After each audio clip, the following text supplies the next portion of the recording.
Vietnam. It's not Vietnam. It's Miami. You're here. Not Vietnam. There's usually one up against the wall. Tom, it's not Korea. There's one behind the sofa. Oh, there's okay. And there's one over there. I mean, if it's easier, you could scooch that table over there. Okay, yeah, I'll do that. Yeah. Thank you. Okay.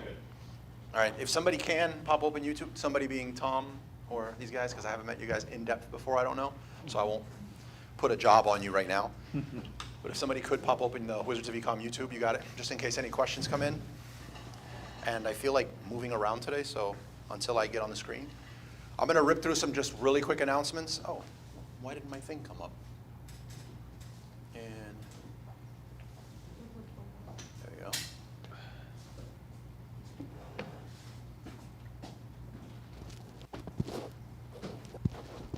There you go. So I'm going to rip through some quick announcements.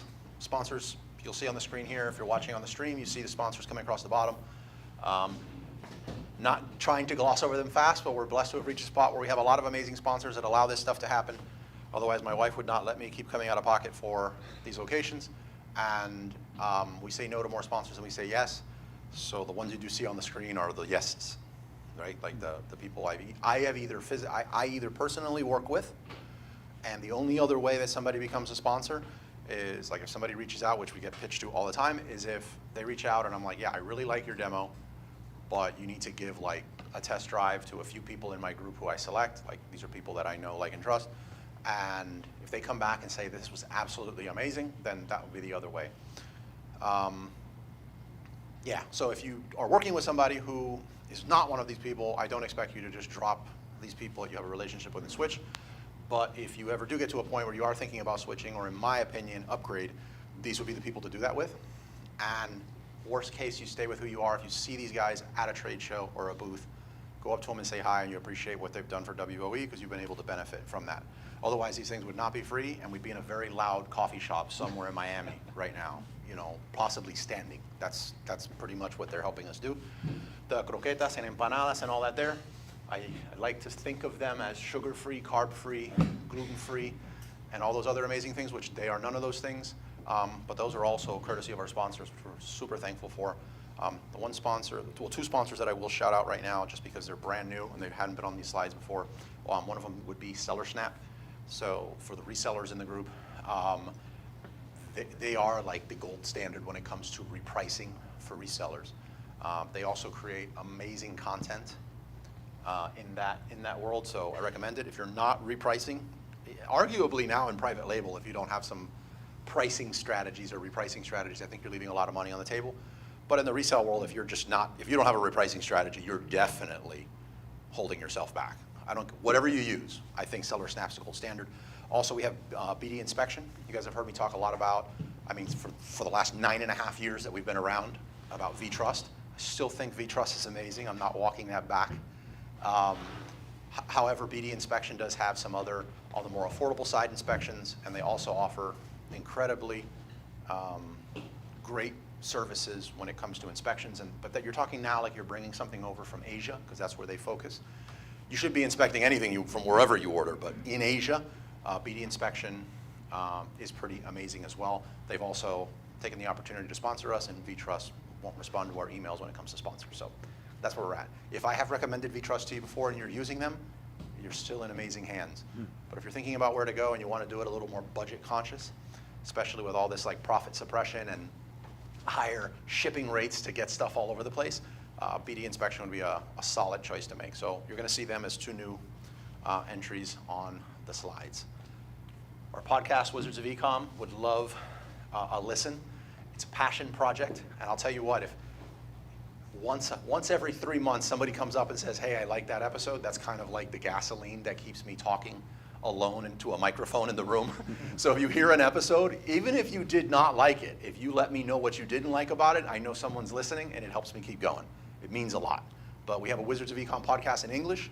We have one in Spanish as well. It's not just a translation of one or the other. Alexei, whom I don't know if he'll be here today, because he's infamously has a birthday in his family every Saturday for the last 9 years. He does the one in Spanish, and we have some great guests on there as well. I would say nowadays, does it matter what language the podcast's in? Isn't there like an AI out there that you should be able to just say, say this to me in English, but you possibly could do that with the one in Spanish. They got some really good stuff on there. This group, as I mentioned, has been around for 9.5 years. It's the only vanity metric I'm really loving in my life, is that we have our annual picnic coming up in the next few months. I'll be announcing it. I can't believe that we're already in May, but it should be like in the next 3 months. I'll make the announcement of that in the next week. We're going to have it at the same spot at Indian Hammocks, at the same cheeky, or whatever those things are called. What are they called? Pavilions? The same cheeky pavilion or whatever. I'd love for you to come. It's also when we celebrate our 10-year anniversary. Otherwise, the 10-year anniversary is technically a week later, and wifey's not going for all that from me, like to set both of those up so close to each other. But would love for you to come. It's free to attend. There's some of the best brisket and other types of food there that I've seen in a while.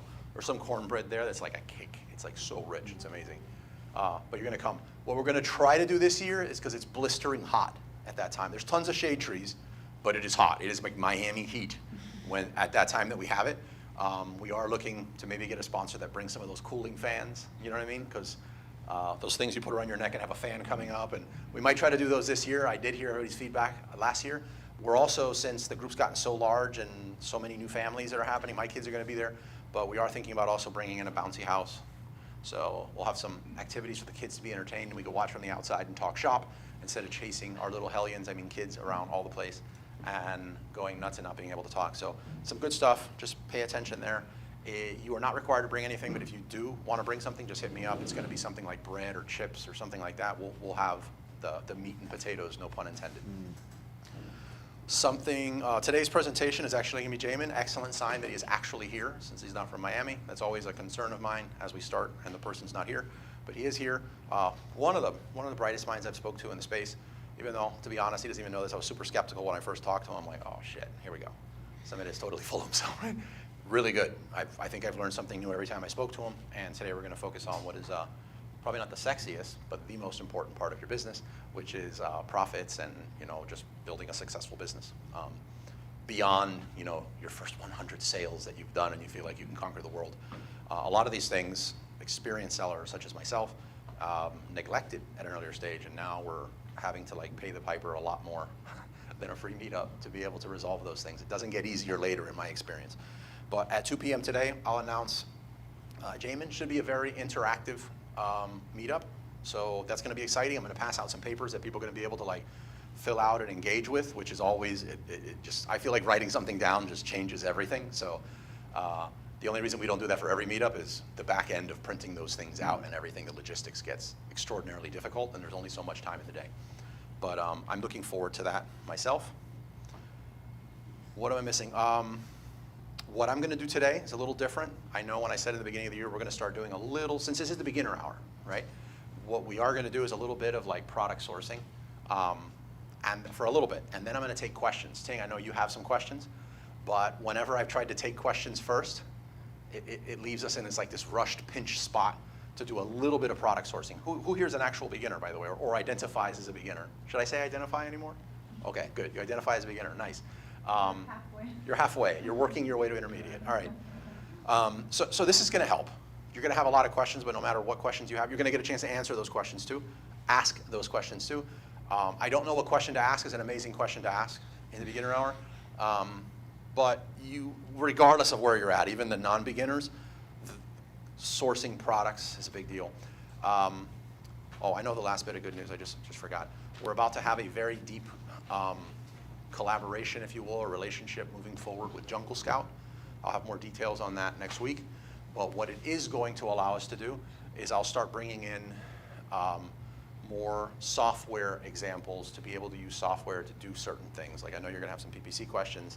I am a fan of learning how to source products without the software first. I think software, to start, if you don't know the basics, hurts you, right? Because when you go to software and you don't know what you're doing with product sourcing and you're starting, what you're pretty much doing is, hopefully you even know the filters. Actually, you'd probably be better off not knowing the filters, but you're going to go in there and you're going to put the filter in that everybody does. Show me the thing that's selling the most, that has the least reviews, bad pictures, weighs under a pound, and sells for 30. and the lotto ticket numbers that are going to win next week, you know? Everybody's searching for that. No one goes in there and puts, show me something ranked over 100,000 that barely sells, that's oversized and fragile, right? Nobody does that. So everyone's searching for the same thing. So I don't know what's worse, finding something that fits that criteria that has a whole bunch of sellers on it, or finding a product like that that has no sellers on it. Because if it has none, you're going to buy. You're going to go online and you're going to buy. And the likelihood when that thing arrives, that all of a sudden a tsunami of sellers from everywhere also happen to stumble upon this criteria is very high. So now you actually lost money. Whereas if you sourced for it and you saw, wow, there's a lot of competition, you would have never even actually spent the money. So the only other thing worse than that is you buy it, you receive it, you sell it, and then you're like, oh, it's time to go all in. And you order 10x the amount because you never want to go out of stock again, and then you're stuck with the 10x. So like, it's a bad scenario. So I'm going to stop the slides from rolling, and I'm going to switch over to Amazon. For time's sake, I just opened up a few tabs for some products. For me now, I've been doing this for 15 and a half years, full-time selling on Amazon. I've had a lot of brand exits under my belt. I've been doing this for a while. I feel like my brain is the software at this point because I've been doing this since before there was software.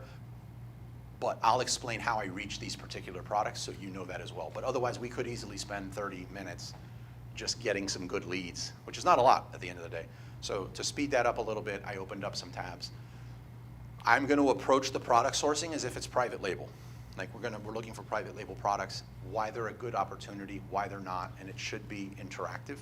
However, I do have a strong resale background as well, so I would tell you how I would approach this if it was a resale thing as well, and how to put this together if we're talking about like a PL wholesale hybrid. So I'll try to cover everything, and I think having a few product ideas is good, right?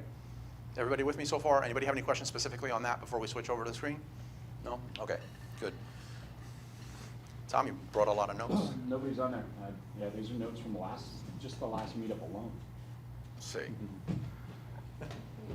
All right. Carmen says hi on the chat. Okay. All right, so I'm going to start with a basic one, right? And before you guys go to yawning, this is extraordinarily powerful, okay? Well, let me just take a step back because there is some new faces I haven't seen before. I highly recommend, and I can prove this a million ways over, that it is, if you feel like your issue is, I don't know what products to even look for to get this sourcing thing going, right? I think the worst thing you could do is open up a software, any of these softwares, right? Some very easy ones that anyone can do, and to me these are like top 2 to get the creative juices flowing. One of them is looking up, like, if you go to Barnes & Noble, I don't know if it's not bookstores anymore, but Barnes & Noble, I think it's Barnes & Noble on 122 in Kendall, or any kind of bookstore or anything like that, and you go to their magazine section and you look at all the trade journals and all these like hobbyist stuff. Like examples I like to give is RC Cars, Outdoor Gardening, the American Bee Journal, like all these random little publications, and you just get them and flip through some pages and look for the ads.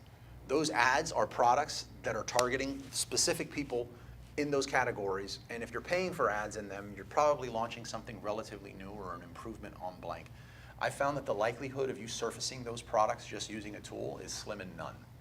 And that's really where the gold is at, in my opinion, as a starting point. So one of them will be just check out some of these magazines to get started. The other one is you could just look for those magazines online, and I think everyone nowadays has like an e-zine or something like that that you can get a hold of. So those little journals are gold. Just look at the ads, all right? And then once you've seen something, you jump over. Last week, I think we did this, or was it the week before? We did it, and we did it in the B space, I believe. And we used ChatGPT and all this stuff, but if we just went straight into the B space and we looked, we found like 3 products. I've looked at them over the last week, and they're solid. Yeah, they were solid products. We would have never surfaced them if we just used the software to start. Cool? So those are the 2 ways you can get the creative juices flowing. But once you're on Amazon, if all else fails, and you're just like, you blow me off on the e-zine, you blow me off on going to the library, you literally can just come in, type something in, put a space, and then just look at what comes up. I have this coming up because it's a tool, but if this tool dialogue was gone, you would see a drop down from this search bar, and it would just populate with the most searched for products. And then you just do this, A. So it's going to let you know remote, and I just picked remote control because somebody inspired me in the group to start a remote control YouTube channel. My son's starting to show that he really likes remote control stuff, and I like how he's doing something with his daughter, and I'm like, yeah, I'm going to create a YouTube channel on whatever. And then since my mind is incapable of just getting a hobby and not turning it into a business, I start thinking of, well, if we're going to do remote control cars, like how can I get an influencer to give me the best cars that come out, and what products do I source to actually make this profitable, and have an army of editors to edit our videos, and that's just a curse of mine. So like, that's where I went. And so I jump over to Amazon, and I'm like, okay. And I kept going. And some of this stuff immediately, can you see the screen, guys, by the way? Is this too, yeah, or am I just the blind one? Good. Okay. Where are my glasses? So But it's not on the YouTube, just so you know. It's not. Oh, that's good to know. Let me connect it on this end. So one of the things that jumped out at me, I don't know if you can see it on that screen already, is, yeah. Thank you for that, Tom. That's my last thank you to you today. But all good, all good. Hey, welcome, man. Yeah, good. All right, they should see it on the screen now. So give it like a few minutes for the, that's not minutes, it feels like minutes, a few seconds for the delay. But one of the things that jumped out at me here was, and at this stage, all I'm looking for is something strange. Remote control car? Nah. Everyone knows what that is, right? But tell me when you see something strange. So remote control airplane, I only didn't know about remote control airplanes, but I get it. Isn't that a drone? We're there. Airplane, alligator, remote control alligator. What? There's a remote control alligator? So my mind immediately goes to, well, if there, I haven't even clicked on this thing yet. If there's an alligator, is there a shark? You know, are we looking at like a baby shark play going on now? If you have kids, you know what I mean? Like, are we looking at a baby shark play here? There was a plane above, so we're talking about the air. Is there a remote control pterodactyl? You know what I mean? Like, I love that. You're gonna think, is there demand for it? Is there demand? You need to know, and we can get into that, but you basically want to know like how many people are going to buy this thing. Is the niche big enough? I don't think you should be worrying about if the niche is big enough if you're just starting and you're trying to just like validate that this is a thing. You can get your wife to say, yes, you can do this as your full-time job. But you just want to get a win. And I personally do not care how big the niche is as long as I'm dominating it. And I think that's a good mindset you should have. I don't mind being in something that sells 15 a day, 10 a day, as long as I'm the one getting the 10 to 15 sales per day, and I'm just dominating that thing. You can do a lot dominating a category. You can have the most dominant blog for that subject. We did something a while back, and we used Etsy, and we found a category for Mushroom harvesting. mushroom harvesting. We found a site called mushroomhunter.com we could have got, right? We ran the numbers on this. Like, we could have done some real, and you could too. Like, I still really love that category and that product that we found, but there was a mushroom bag, as apparently it needs to breathe a certain way. So I don't care that it wasn't an 8-figure business. I just cared that I could dominate it, and I saw that I could. So I saw this, and I'm like, wow, there's animals. There's a remote control air horn. I feel like that's not what I'm going for. We got boat. I see animals a lot. So I'm just going to click on the alligator.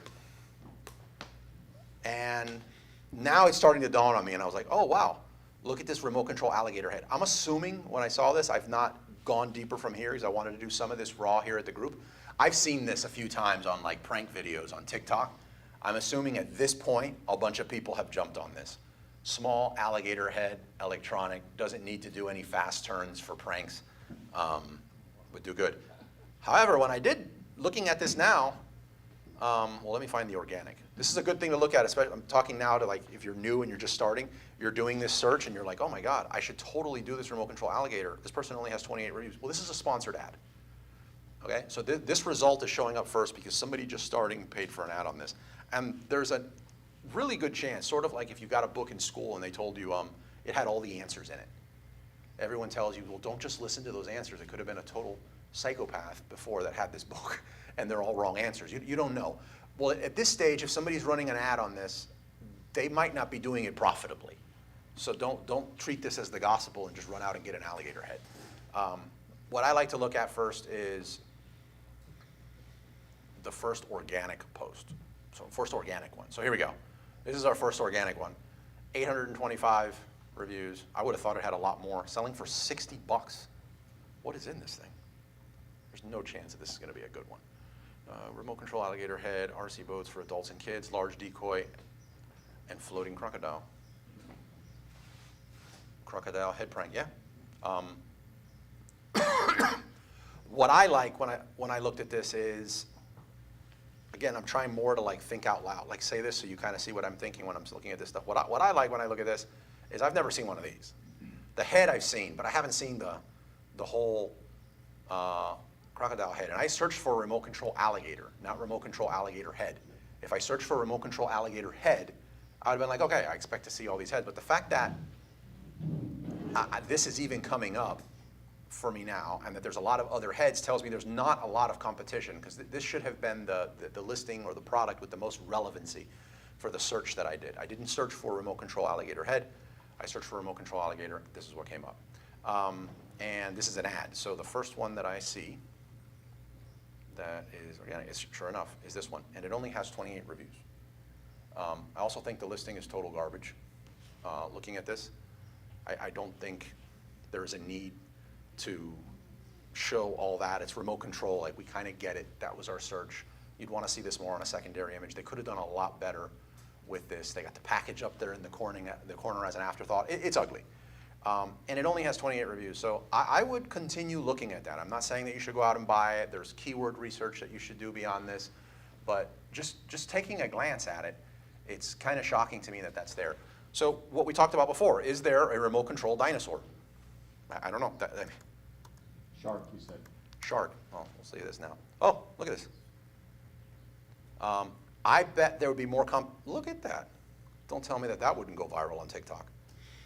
I can see that. Have like a baby Tom animated running from this you know what I mean? Like with AI, you could probably do it. And like this, I would go nuts with this on like getting it created into a video and moving on TikTok. But what, you notice how it says toy here? Immediately when I saw this, and as soon as I hit search, I immediately thought of, oh no, this is probably going to do a lot better than the actual alligator head, because kids almost from birth are like trained to like, dinosaurs are amazing, right? So there's probably going to be a lot more competition here. Just glancing at it though, again, I'm going past these because these are sponsored ads, and we're down here to the organics. It looks a lot less competitive. I'm looking at reviews, and it seems like there would be a lot of room here. One thing I'm noticing when I'm looking at this, so you notice too, I searched for dinosaur. I didn't search for remote control T-Rex or remote control raptor. The T-Rex and the raptor came up. They're the most popular ones, especially with Jurassic Park. You ask any kid, like, or like, tell me one dinosaur, you're probably gonna hear mostly T-Rex. You're probably not gonna hear Spinosaurus in like your top 2 or 3, but let's just look at, just Stega. Saurus. I don't even know if I spelled it right. I don't even know, like, so. Well, sure enough, look, Spinosaurus. With significantly less competition. So I would look at this and be like, what are the other not so common or not the most common ones to start exploring? Again, I don't think you should run off and go buy this. This exercise is not for you to get remote control dinos. This is just for you to, when you search for whatever you want and you're looking at, you have like a framework that you can start evaluating products before you tie yourself into a year of subscriptions and tools that you really don't know how to do, and it's going to eat up most of your starting profit, right? Just like you look at AI. I assume AI is a lot smarter than the softwares we see in the Amazon space. And next to that search bar in AI, it says the results might be wrong. Question them, right? So if you don't know how to do this, you can't question the results from this other tool. Another search that I did, searching around, is we'll do this one next. How are we on time? Okay, we'll do a few more minutes. This other one I found is really cool, is I was looking for some stuff to do and why this is important, as you're going through your day and you're looking for things to buy, when I go to Amazon to buy something, this is probably like one of the most powerful things when it comes to product sourcing that most people don't talk about, and it's kind of being an active consumer instead of like a zombie consumer, like you're just going in and buying and buying. I ask myself, why am I buying this? right? Like, what is the thing that I'm trying to solve? Like, I might have bought something, and I really just bought it because it really does good at propping this other thing up, which is not even the intended purpose of this thing. So I was like, wow, what is the thing that could prop this up, and is that even a product that I can supply? So in this case, I was looking for something that I could do a realistic guns to have like a YouTube video created. Because the plaque you see over there on YouTube is my wife and I's YouTube channel with our kids. And we just hit the 100,000 mark. So if you see my wife, tell her congratulations. And we wanted to create a realistic shoot 'em up for kids playing with like trying to get rid of the big bad wolf type of thing. And in that search, since I was trying to find fake something, I would have never searched for this. I am not a gun person, so I'm not gun or anti-gun, by the way. I started looking for fake stuff. I came across this brand called Azoom. And for those of you that are in the resale space for wholesale, this looks like a phenomenal brand. To approach as a reseller, lots of opportunities to resell, and their contact information to open up a wholesale account was readily available online. But it seems like I don't know what a snap cap is, but it seems like a lot of their products are dummy rounds. So there are actual like dummy rounds, or like if you wanted to put a fake casing on something to make it to look like a bullet of any type, they have them. I don't know if some of these are real. Again, it's not my thing, but this caught my attention too. If you want to sell, apparently if you want to sell Q-tips for 3 times the amount, just call them cotton gun cleaning swabs, and you can with a little plastic case. So I went in here and I looked at this, and this was the brand Azoom, and let's put fake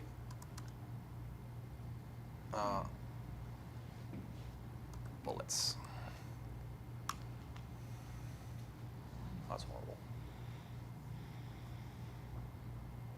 Yeah.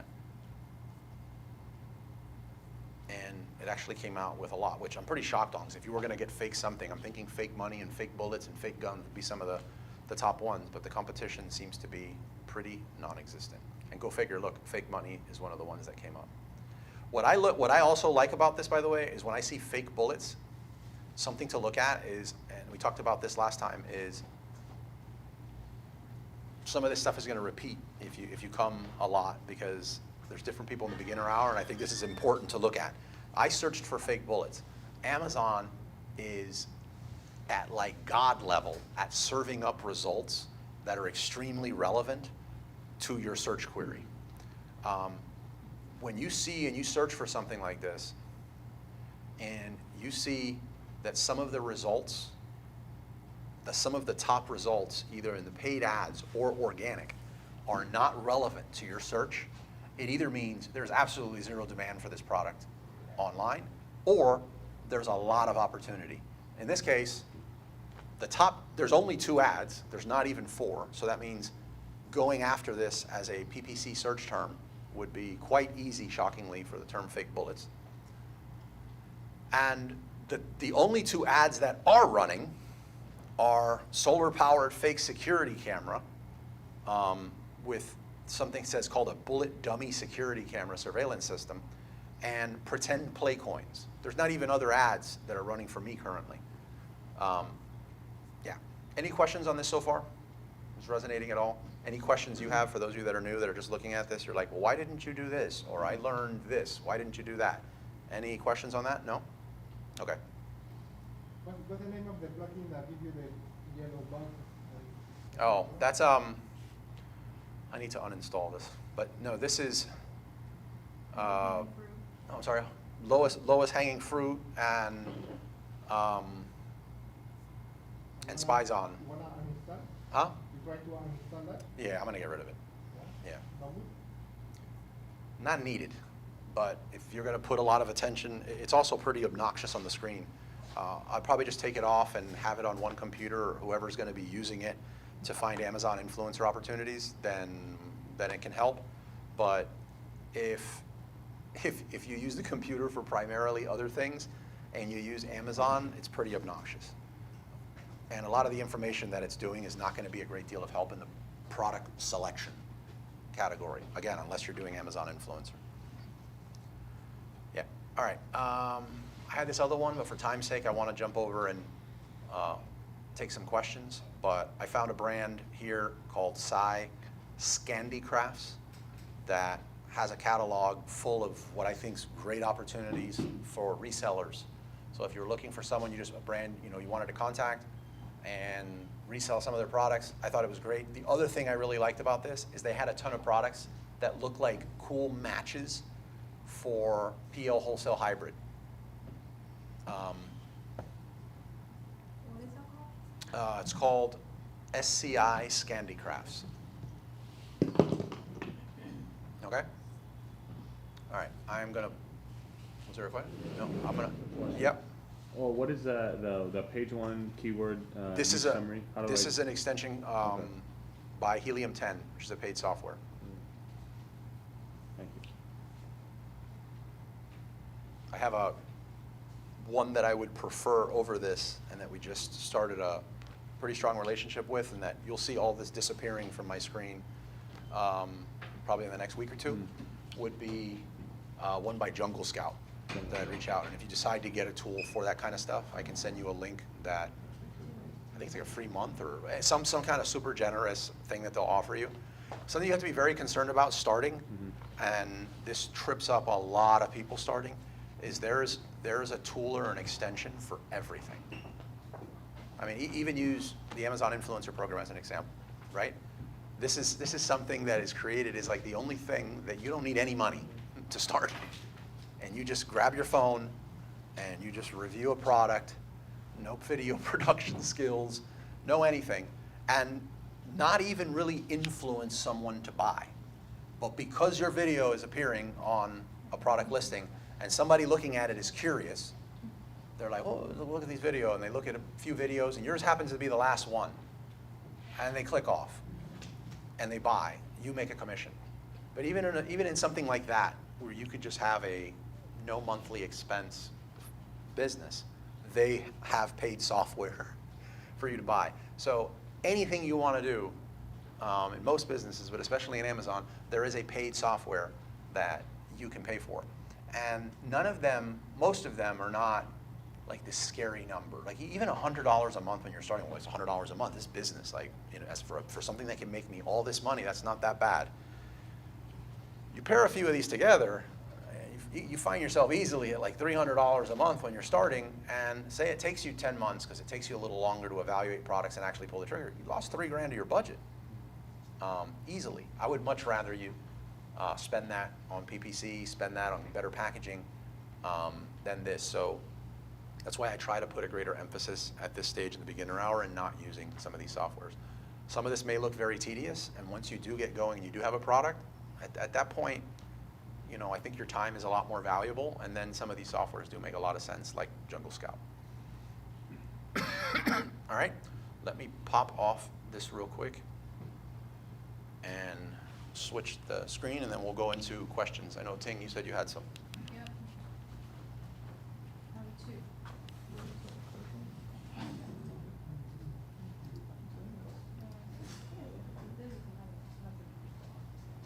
All right.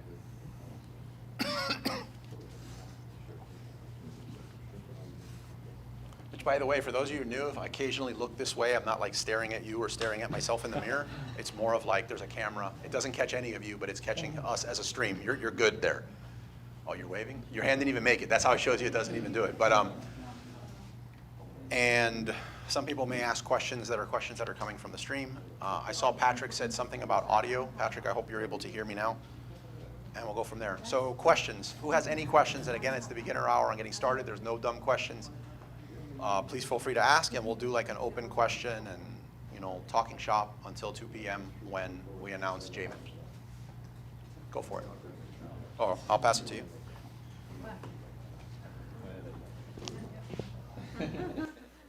So this question is regarding PPC. She has a follow-up after this, but just generally, when you launch a new, like we'll say a PL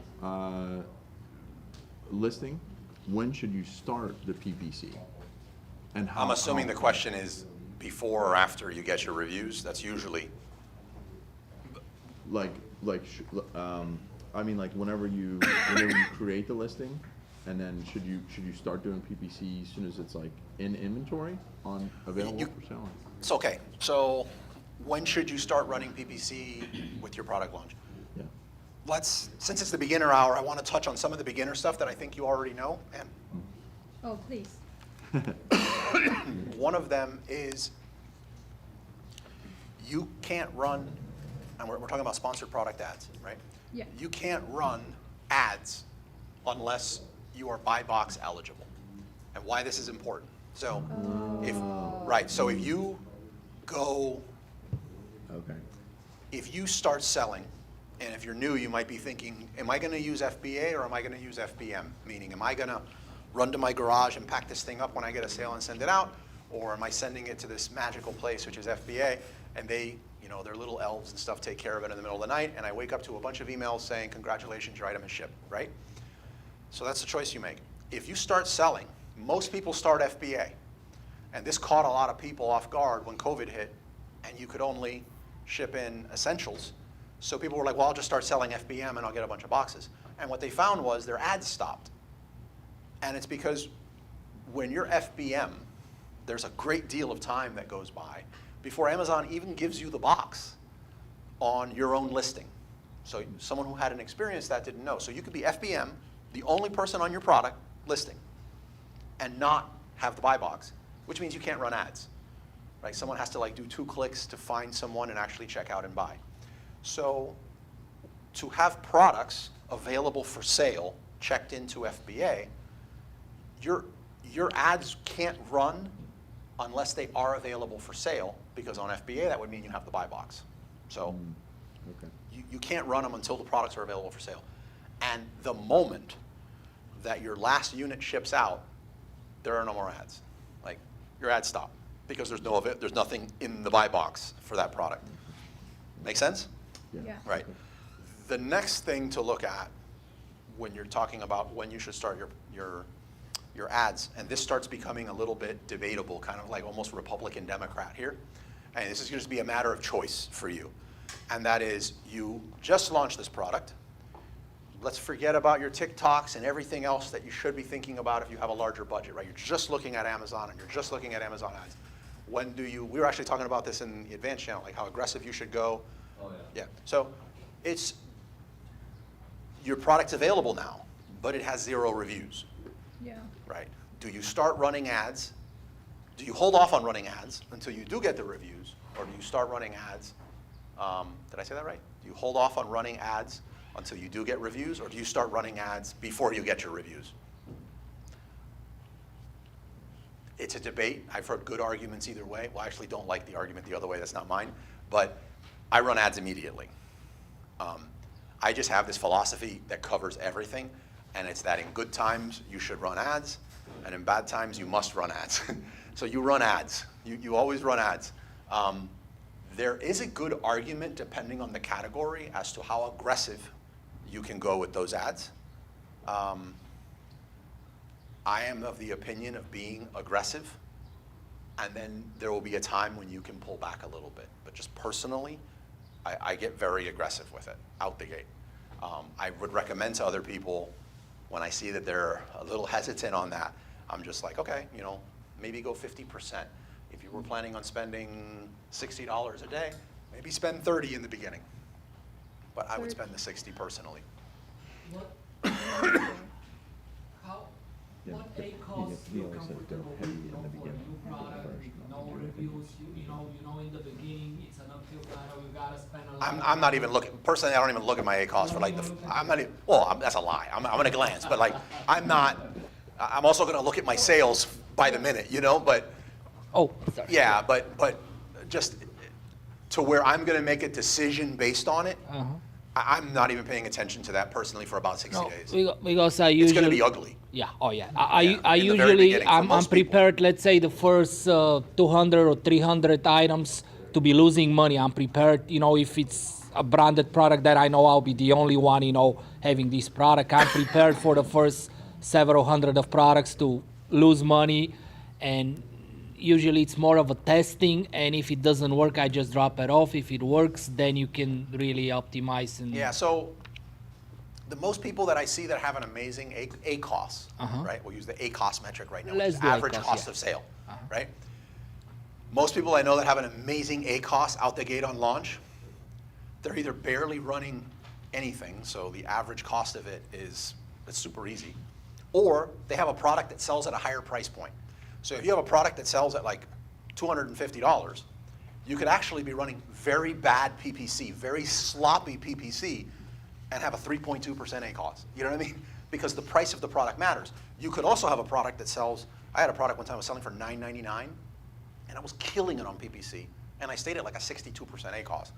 It was the most effective I could, but it was a cheap product in a very competitive space. So there's a lot. It's the answer I hate to give here in the group, which is it depends. I do think I am also very big on product life cycle. So like there is a time when we're launching and firing on all cylinders and throwing everything at the kitchen sink to hit a certain spot where we're now going to be focusing on profitability for that product. Somebody gave a very good example. I think it was Mina Elias when he came and did a workshop a while back. And he had this example, this analogy that I use a lot, bulking and cutting, right? So bulking, probably have an ugly ACOS. You're going for market share and you're going for sales. And then cutting is you're trimming all the fat and you're going for profitability. You don't do one and then the other. Well, you don't do both at the same time, and it's never just do one, then do this, and then you're free. It's always a cycle of back and forth. You cut. Ideally, when you cut and you get to the end of the cutting, you're getting more sales at the same profit or better than you were before the last cycle, and each time that's increasing. Yeah, that was one question. What was the other one? Or does anybody have a question and we can bounce back to her, by the way? You say cut, you bring down the business. You cut what is not bringing you joy or money. Like the keywords that are just like, well, this is not something I'd love to keep. Let's just chop this right now and go into a period of focusing more on the, like feeding the big dogs. So you turn off the ad of that keyword, or you just bring down, that been told? I prefer controlling thing with bid management than I do like being too aggressive with negative or, yeah, but that's And just. at the end of the day, Amazon also wants to make money. So if your product sells, they'll naturally display it at the top with lower bids themselves. You know, you don't have to pay as much once the product is established because. They don't admit that, but that's the case. Yeah. I agree. The software part of it that controls your bids, that's not really, because I've seen both sides of it. They say the software that controls the bids are not really worth it because they don't manage toggles. I don't know. Pretty much any software right now worth its weight in salt can control for that. But I am of the, again, when you get into PPC, you got to be like, it's almost like you can offend a lot of people who think like what they say is the only way to do it. But when it comes to software out there for PPC, Yeah, the AI software. I will debate this against anyone. There is no software that is set it and forget it. There is no software currently that removes humans from the equation. Yeah, that's what. I just, I've seen great rules, I've seen AI, I've seen all that. It's not, can it get there? I'm assuming so, like Cybernet, right? But no, it's just not, what? Well, It's just not, there just is not one, there the yet. closest one. You still have a human interaction. I but there is one. think the main reason for that is, this example I like to give is, let's say you were doing great, you had this amazing ACOS, then all of a sudden your ACOS got worse and your sales slowed down, right? You immediately start looking at your ads, and you're, let's turn on a coupon, let's do all this other stuff, right? Like, what happened? What if like 60 people entered the space that week? Do you think that has no impact on your sales or on the competitiveness for your keywords? What if your top two or you're one of your competitors, like actual competitors, not just anyone who sells your widget, but what if one of your actual competitors changed their ad strategy, cut their price, ran a temporary promo? There's so many things that are not your software, your PPC software. There's too many other, like, I'm going to call them data points that can impact what you're doing in your ads that it's not trained to do. I mean, if I can say it, it seems like you can get an AI to do it, but right now it's just not the case. Yeah, was that the second question, or that was your question? What was the other one? So PPC is a whole new world for us. It's a brand new. Well, for people that have been doing it for years, it's still a new world with as many changes as they're making, so don't worry about that. So for such a newbie like us, to hands-on for PPC, what's the best strategy for us to hands-on the PPC for our product? Oh, God. So if you're just starting, what's your budget? That's the next question. What's the budget recommended? Well, to me, that ties together. So what is your, We don't have a budget. well, that's a big problem. We don't even Well, if you don't have a budget, what I hear is the budget is the ceiling of your bank account, or your budget is when your bank account reaches this certain percentage of empty, you want to say uncle or tap out. I don't like that strategy. I've definitely been there when I was starting, but I personally don't like that.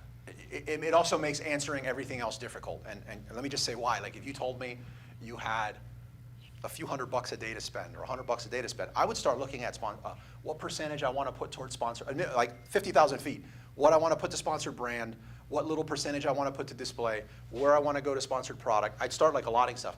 But if you told me if you were in a relatively competitive category and you had like $20 a day in ads, I probably would not look at those other two ad types. I would probably focus primarily on sponsored product, because that's where most of your sales are going to be coming from anyway. Welcome. So that's where most of your product's going to be coming from anyway. So my answer to that question is set a budget and work within that budget. Yeah, but absent a budget, absent a budget, I'm going to start telling you all the options. I'm going to tell you about sponsored brand videos. I'm going to tell you about how I think you should do brand defense ads. I think you should run them even if no one knows your brand and they're not really searching for it, just because it's going to be the ones that you have the best profit margins on. I'm going to start naming all these different things, but then you're going to turn around and tell me you have a $10 a day ad budget, and I'm going to be like, well, just ignore 90% of what I just rambled on about, you know? Okay. So I would say come up with that budget, maybe think about it in the class, tell me afterwards, and I'll create something. I also don't know the product, how competitive the category is. What are your competitors doing? You know, maybe your competitors are not doing a certain thing, and I'd be like, well, that's going to be good. An ad type that I really like, last one, if I was just speaking general and know nothing, which in this case I don't, I love targeting other listings. I love ASIN targeting. I think too many people neglect it. There's a lot of junk listings out there that are maybe overpriced or just horrible reviews or anything that you could just target and get easy sales on and be very profitable. So, yeah. So you'd rather target the listing than target the keywords? That mean between both of them? No, it's not either or. Just depends on your budget. Low-hanging fruit is targeting what I call inferior listings. Yeah, it's just lowest hanging fruit. You have a product, it's got 5-star reviews, you took the time and you created a great image for your listing. Other person is selling for more than you, they're getting sales, they have 3 stars, and they have a junky main image with 2 bullet points. I want to appear when people are looking at that page. You know, I'm going to target them. That's going to be easy for me. Somebody is asleep at the wheel on their side, you know? Yep. What do we got? Yep. Yeah. Well, since we're on the PPC, Damn. I have a specific question. So let's say I'm running ads for pool-related products. They're very high-end products, and we have really amazing ACOS. I would say like 8% or less. We don't have a set up budget. It's more like based on the ACOS. But now, because of the low ACOS, I don't know if we are just underutilizing ads, you know, that we are very restricted, or we can grow, you know, and maybe if the ACOS goes to 9%, we'll have much more incremental sales. So how do I solve this equation? Are any tips, you know? I hate giving the answer, it depends, but I'll give you 2 ways to look at this that I do. By design, Amazon has created a system where you pay money to run ads, all right? Mm-hmm. So we're talking about Amazon. Sorry, my throat's so scratchy today, but So by design, they're doing that. There used to be, I haven't figured out what the new number is, but everyone likes rules of thumb. Kind of like if you sell something for, you know, the rule of three, if you buy something for 10 bucks and you sell it for 30, that used to meant that you made 100% profit before a lot of changes happened. Used So we to. like those rules of thumb. In the Amazon PPC world, there used to be a rule of thumb you could go by no matter what, and then COVID hit. And it's never really come back, so I haven't adjusted this percentage. But there used to be something called the 25-25 rule. And that is that you wanted to maintain a 25% ACOS while not having more than 25% of your sales coming from ads, Okay. right?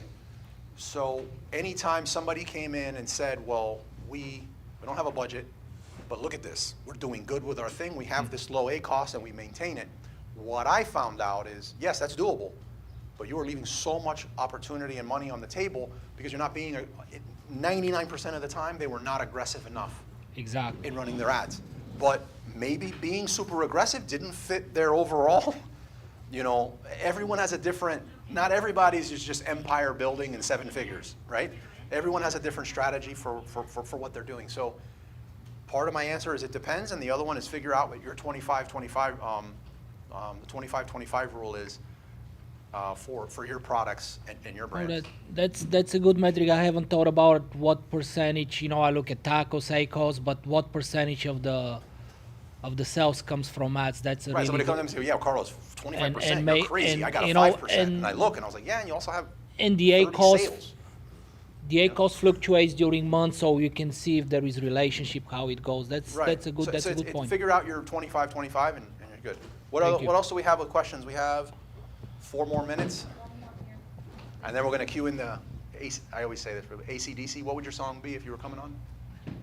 Sounds good. Welcome to the show. Welcome to the jungle, GNR, nice. Okay, for last question from us. For resale page, you're selling under Yeah. someone, You're reselling and you're selling under? under someone else's listing, and you are about to out of stock. Would you increase your price? Oh, you got good questions today. Increase your pricing to have you still available, like a few on it, or you just lower the price and sell it? I personally love hearing you ask these questions because I know your guys' journey and I know where these questions come from. And to repeat it back, you want to know, your question is, you're reselling on a listing and About to out of stock. you're about to out of stock, Yeah. right? The resale portion here is critical, and this is why I love this question. You're a reseller and you're about to go out of stock. Yeah. Basically, do I try to slow down my listing, my sales, or do I try to speed them up? Yeah. Right. Or you keep the same speed until. Or are you just like, you know, Jesus take the wheel type of thing, you know, just go, whatever happens. All right, so there's a lot with this question, and it's a great one. This will be the last question we do. We'll hit it on a high note, and then we'll announce Jamin. So if, I want to say this from a private label side first. Okay. This is something that is also as debatable as Republican and Democrat. All right, so like, this is a tough one, right? I'm not going to be wishy-washy. I'll tell you where I stand. If you are about to run out of stock, right, and that is going to happen, it's not I'm unsure. You need to figure that out. You don't know, right? Then this doesn't apply. But if you know I'm going out of stock, everything I tried, it's just not going to happen. In my experience, across 1,000 listings or thousands of listings, is the rate of acceleration, the rate of velocity at the time of sale has a massive impact on where you stand when you come back in stock. That's what I've seen. I know people that will come up here and tell you the opposite. I can only speak to what happens for me. So as a private label seller, what that would mean is you technically, if you're going to run out of stock, end on a high note. Go out with a bang, whatever you want to say. But you want to be on an uptick. What I see a lot of people do is they raise their price, they pull back on their coupons, you know, they adjust their PPC, right? I think that's the logical thing. And there are some people that believe that's the best thing to do, right? So by the way, so like, you don't have to, it's not a right or wrong thing. To maximize profit, we're going out anyway, slow it down, there's no rush, running out. I find that if you do still run out, like say you do it and it slows you down and you actually make it back in stock, cool. But again, this is assuming you are going to run out of stock, that you slowed down your velocity and you ended on a lower note. I find that has a big impact when you come back in stock as far as your velocity and how quickly you get back to the good old days. I think I agree with that from what I've seen, what we've done so far. Right. Now, if you're a PPC agency who needs to show good reports and you're just thinking about this from an ad side, you look better if you end on the lower note versus the velocity. As a brand owner, I'm concerned with never running out of stock again. Why is this doing it? Am I touching the remote or? It's like AI or something. Did you see that? It was like actually slid and everything, right? WOE's haunted. Remote control.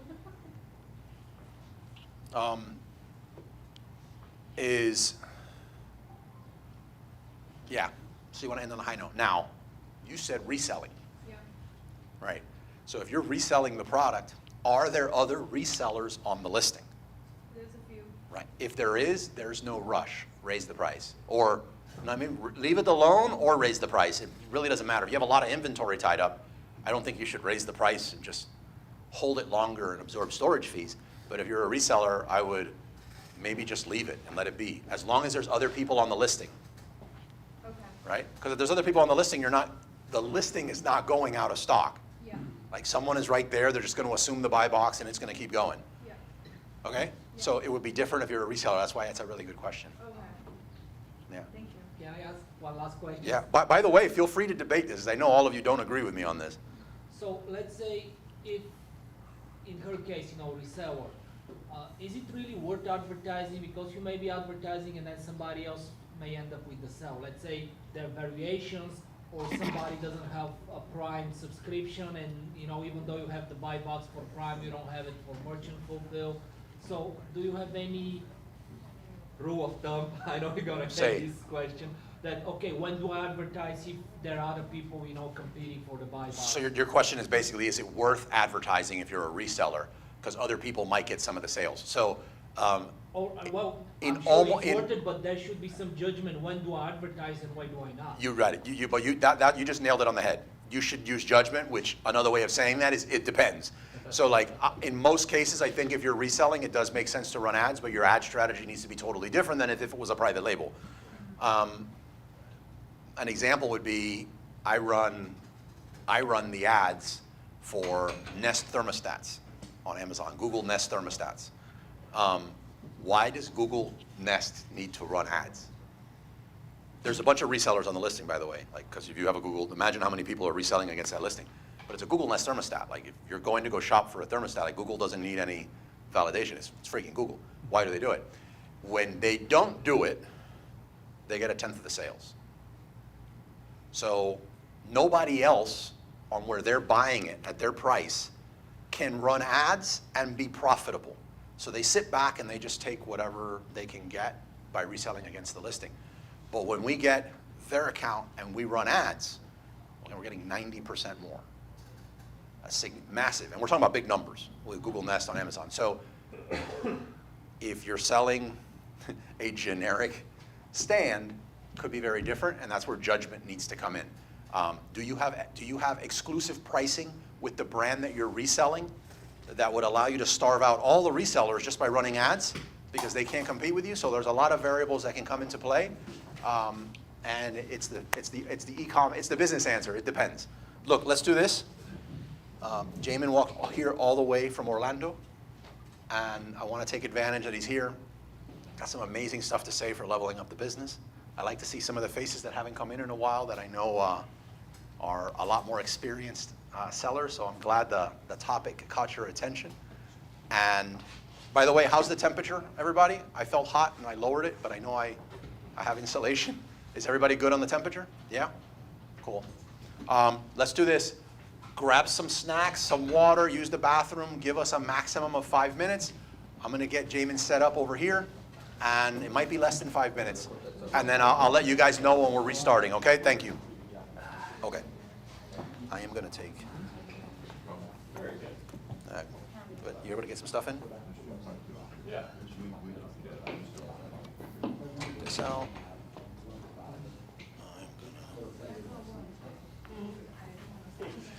So I have a charger right here if you want to use something. Jungle Scout. Jungle Scout. Yeah. That's for the more for the influencer, right? No, the influencer one is, I'll write that here too. So that one is more for the influencer, the yellow one.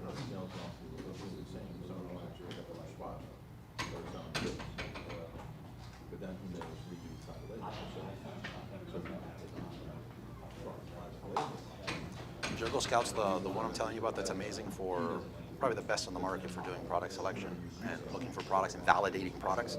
It also connects seamlessly with Data Dive, which is another tool that I recommend. And then the next two, Lowest Hanging Fruit and Spies On, those are great for the Amazon Influencer Program. Yeah. Is this going to be in your way, or are you going to be sitting in the middle? Yeah. Which chair do you prefer? I find this one, you sit or stand? You're standing, right? I alternate. A lot of the times I stand, I just have better energy when I So it stand. doesn't matter where I sit or stand for the view? It does not. They don't have to see you. If you have something on the screen, they're going to see it. You could walk around. You could go Tony Robbins. You can do whatever you want. Like, if you want to stay on camera, you have the ends of the wood. All right, perfect. So I'll just, Yeah, that's on the floor? Okay. unless you tell me something else to do, I'll just, Okay, the email I have for you is the one that I can send the link to. what link, sorry. I'm about to send you a link that's going to get you connected with the screen. It's gonna, so it's going to go to your email. This is here, but I need another link. Yes, because the stream, they don't want to see it this way. They're going to need to see it on the screen. So I'm going to send it to you now, and I'll walk you through it. Sounds good. Hey. All right, man. It's awesome to see you. All right, here you go. Get this in case I forget. So it's a hot mic. Sounds good.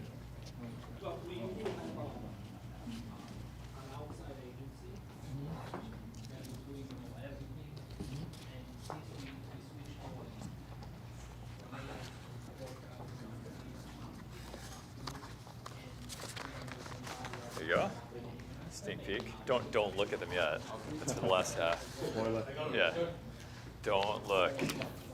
You can look. Yep. Welcome.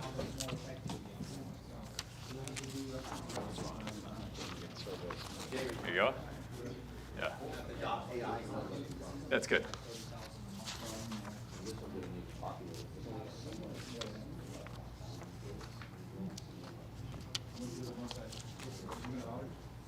There you go. We got some good note taking here.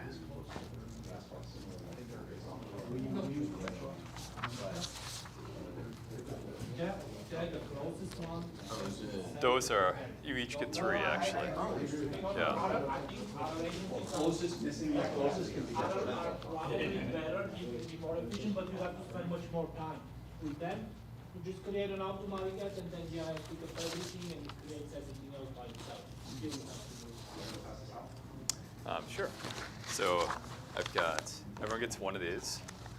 And then I think most people have one 5-year and 10-year on this one. So that goes along with it, 5-year and 10-year. 5-year, 10-year. So everyone's gonna get one of those and both of those. Okay, so That make sense? 5 minutes and just turn them So, sideways. yeah, sounds good. Thank you. Let me know if that doesn't make sense, Carlos. Perfect. You got most of these guys to copy. So it'll be in your email? All right. You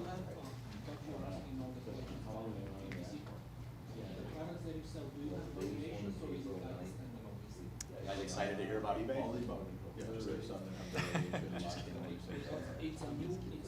Ask, People walking for the first time or like taking it. yeah, Ask Jeeves. Is what we're going to talk about today. Ask you. Okay, so drop the volume all the way on your computer, Volume's off. and then your name. Okay. Okay, so I'm gonna set. So camera or mic on or off?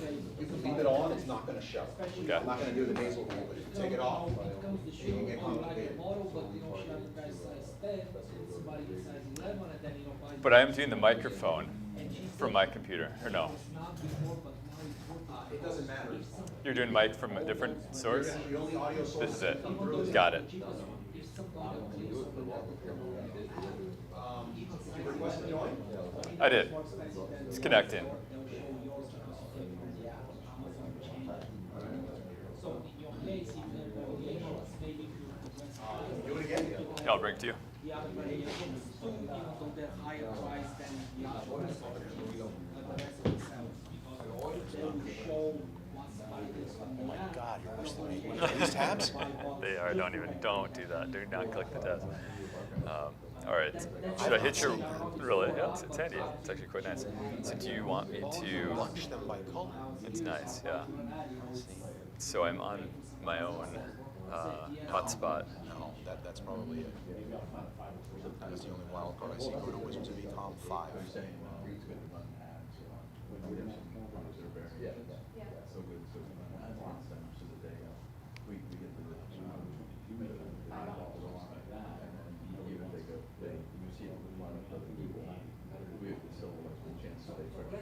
okay, you sell these, you have the buy box for these, but this one you don't have the buy box, but they're under the same tariff, somebody else has buy box. If you advertise this, and somebody clicks from the other. So you guys are hanging out afterwards here or where? Or sometimes Nice. we get inspired from the Yours fish. will show How late? because it came Hello. from the advertising. Hi, I'm Jamin. Hi, Terry. Hi, Terry. Thanks for coming. Hi, Carlos. Nice to meet you. I am. Let's try this again now. Or should I go all the way back? How late does that typically go? How late does your networking event go? Okay. Okay. So we have. No, you don't have to stay. You don't even have to stay for the network. It's up to you. So I have to leave. I'm flexible, but I for sure have to leave by 5 for the airport. Some people leave immediately. Okay. Yeah, I'll hang around for a bit. It'd be nice.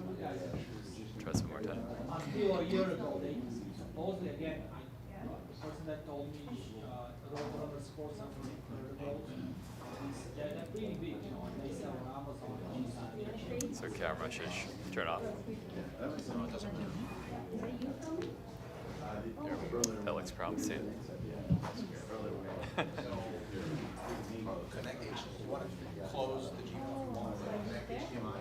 Okay. It's not recording anymore.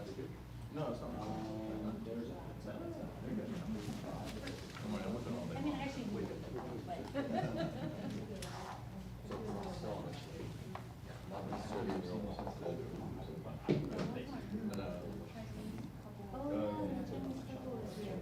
Like, Mark isn't here either.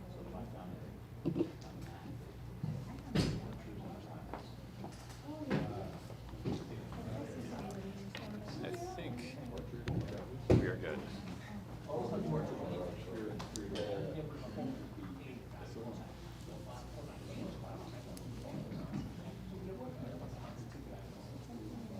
So, with the HDMI connected, go back to that screen we were on.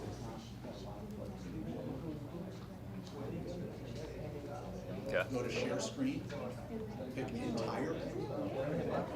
Now click on that entire screen, and then share. Anyway, she's okay.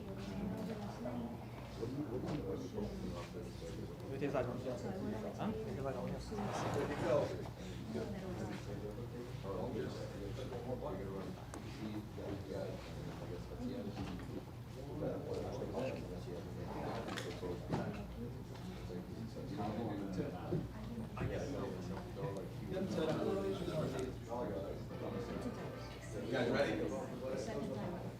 It will sit for now. You good? Sounds good. All right. All right, you guys ready?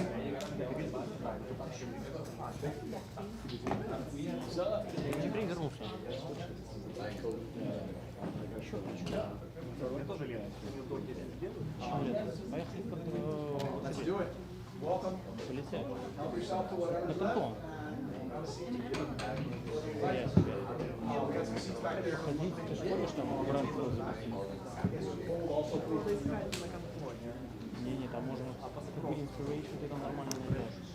Get my stuff out of the way for you here.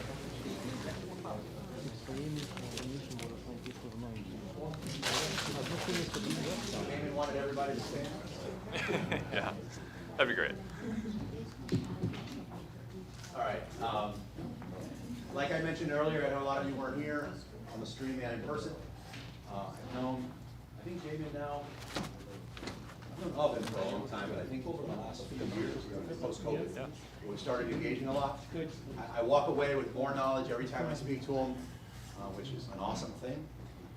He owns, operates, and helps 7, 8, what are you throwing, you guys 9? Yeah. 9, yes, I think I Yeah, know. 9, 10. 9 do help. Yeah. 9 and 10-figure businesses. Really knows his stuff. 10-figure businesses is a lot of garlic presses. You have to sell 10-figure ones. You're going to walk away with a lot of information. I'm going to go around passing out some pamphlets that he brought, so this is very interactive if you do not have any. So if you see me walking around with papers and you don't have one, just like raise your hand, and then I'll try to catch everybody else from coming in the door, and I appreciate your time. Thank you. Thank you, Carlos. Appreciate it. Oh, questions. Anybody Yes. who has questions throughout, can they ask? Anytime, Oh, anytime, throw out questions, no problem. Appreciate that. It always makes it more fun anyway for me too. Thanks for coming in. Thanks to Carlos for hosting. I've been interacting with Carlos for a while, as he mentioned, and he and you all are part of an awesome group, really helping each other. He's a really great resource, so I'm thankful for that. As Carlos mentioned, I came from Orlando. I was at Disney World at midnight with the kids. We have 5 young kids. We actually live in Marco Island and Minnesota. So right now we're in Marco Island. So I came down here, excited to be with you all. I'm actually flying out of here in a few hours, right after we get together. I think at 5 o'clock at the latest I have to leave. Going to Singapore and Hong Kong and China for global sourcing, Entrepreneurs Organization, and Canton, and a few other things. So happy to talk about some of those things too, if it's of help or applicable. So I have been in e-commerce for a while. It's been since 2001. So I've seen a lot of generations before Amazon, on Amazon, post-Amazon, multi-channel, omni-channel, all of these things. So happy to answer any questions. There's plenty of war stories that I've seen. I've got lots of scar tissue. So hopefully I can be a resource to you all. Today, I've pulled in a few concepts that Carlos and I thought might be applicable for this group. And so we're going to touch on a few concepts. We can go much, much deeper, depending on what the audience wants today. Online as well. You guys can ask questions. Carlos is going to be helping with questions that come in online. Happy to dig deeper. Happy to go into more details in other discussions as well. One of the things I really hope to do is dig into what you have on your desks, which is some of these papers. They're worksheets. I really hope you can get value in your own business today. So I'll be sharing some examples, giving you some very, very high-level concepts, but I want to bring it down to your business as well, not just high-level general concepts. So I'll leave it at that for now. Background, as Carlos mentioned, feel free to hit me on LinkedIn if you want. There's a QR code. Happy to be helped on there anytime. So we own and operate 7- and 8-figure brands that we started, built, and then bought. From that, I got involved with Thrasio because we had experience doing that before the aggregators started coming into play. So helped Thrasio with early investment and board of advisor work as well. Do you have any more questions, Jamin? Yeah, actually, 2.5 and 2.6. right on the ground there. Yeah, jump on in. In the Louis Vuitton is next to it? Yeah, exactly. So we've been working with brands that we own and operate, but because we were able to grow these, we do help others as well. So AI Commerce is an agency that helps multi-channel brands that are trying to grow and break through. One thing that we've done of late is we bought an events company and an education company in e-commerce and multi-channel. And one thing we know that is true is it's nice to really create a multi-channel brand when possible. So we're not really tied down to one listing for our business. Companies like Thrasio eventually saw the issues that come with that. And I think all of you have seen some of those challenges too. Even in the questions today, I heard some of those issues. So we like to create strong, sustainable, growing, profitable brands. and that does require, at some point, expansion into multi-geography, multi-channel, if possible. Jump on in, no problem, no problem. Thanks for coming. So so that is part of what we do. So we bought a little events company and a little education company. We're building a community platform for the purpose of giving back what we've learned too late, too painfully, too expensively, and trying to help with coaching and advising. And I'll get into that later, but that's what I do and what we do with our organizations. I won't get into other background here at the moment. But what I would love to do, we're going to go around real quickly, try to break the ice a little bit. A lot of you know each other, a lot of you don't. And so maybe a handful of people that are brave. We could hit everyone, but for the sake of time, maybe just a handful. What is an ideal breakthrough that you would love to see for 2024? Feel free online, too, to type something in. But here in person, what is your ideal breakthrough? And what I find is if people are very, very clear on what their ideal breakthrough is, it really helps them get that to happen, right? And a breakthrough can't be another zero, or it can't be more revenue, more profit. It's got to be what specific thing do you think is going to lead to that result? So any breakthroughs that anyone has clarity on? Go ahead. So I'd like to get my brand that's mainly on Amazon. I have a couple of different brands, but my brand is mainly on Amazon. I'd like to start growing that off of Amazon for many reasons, one being emails.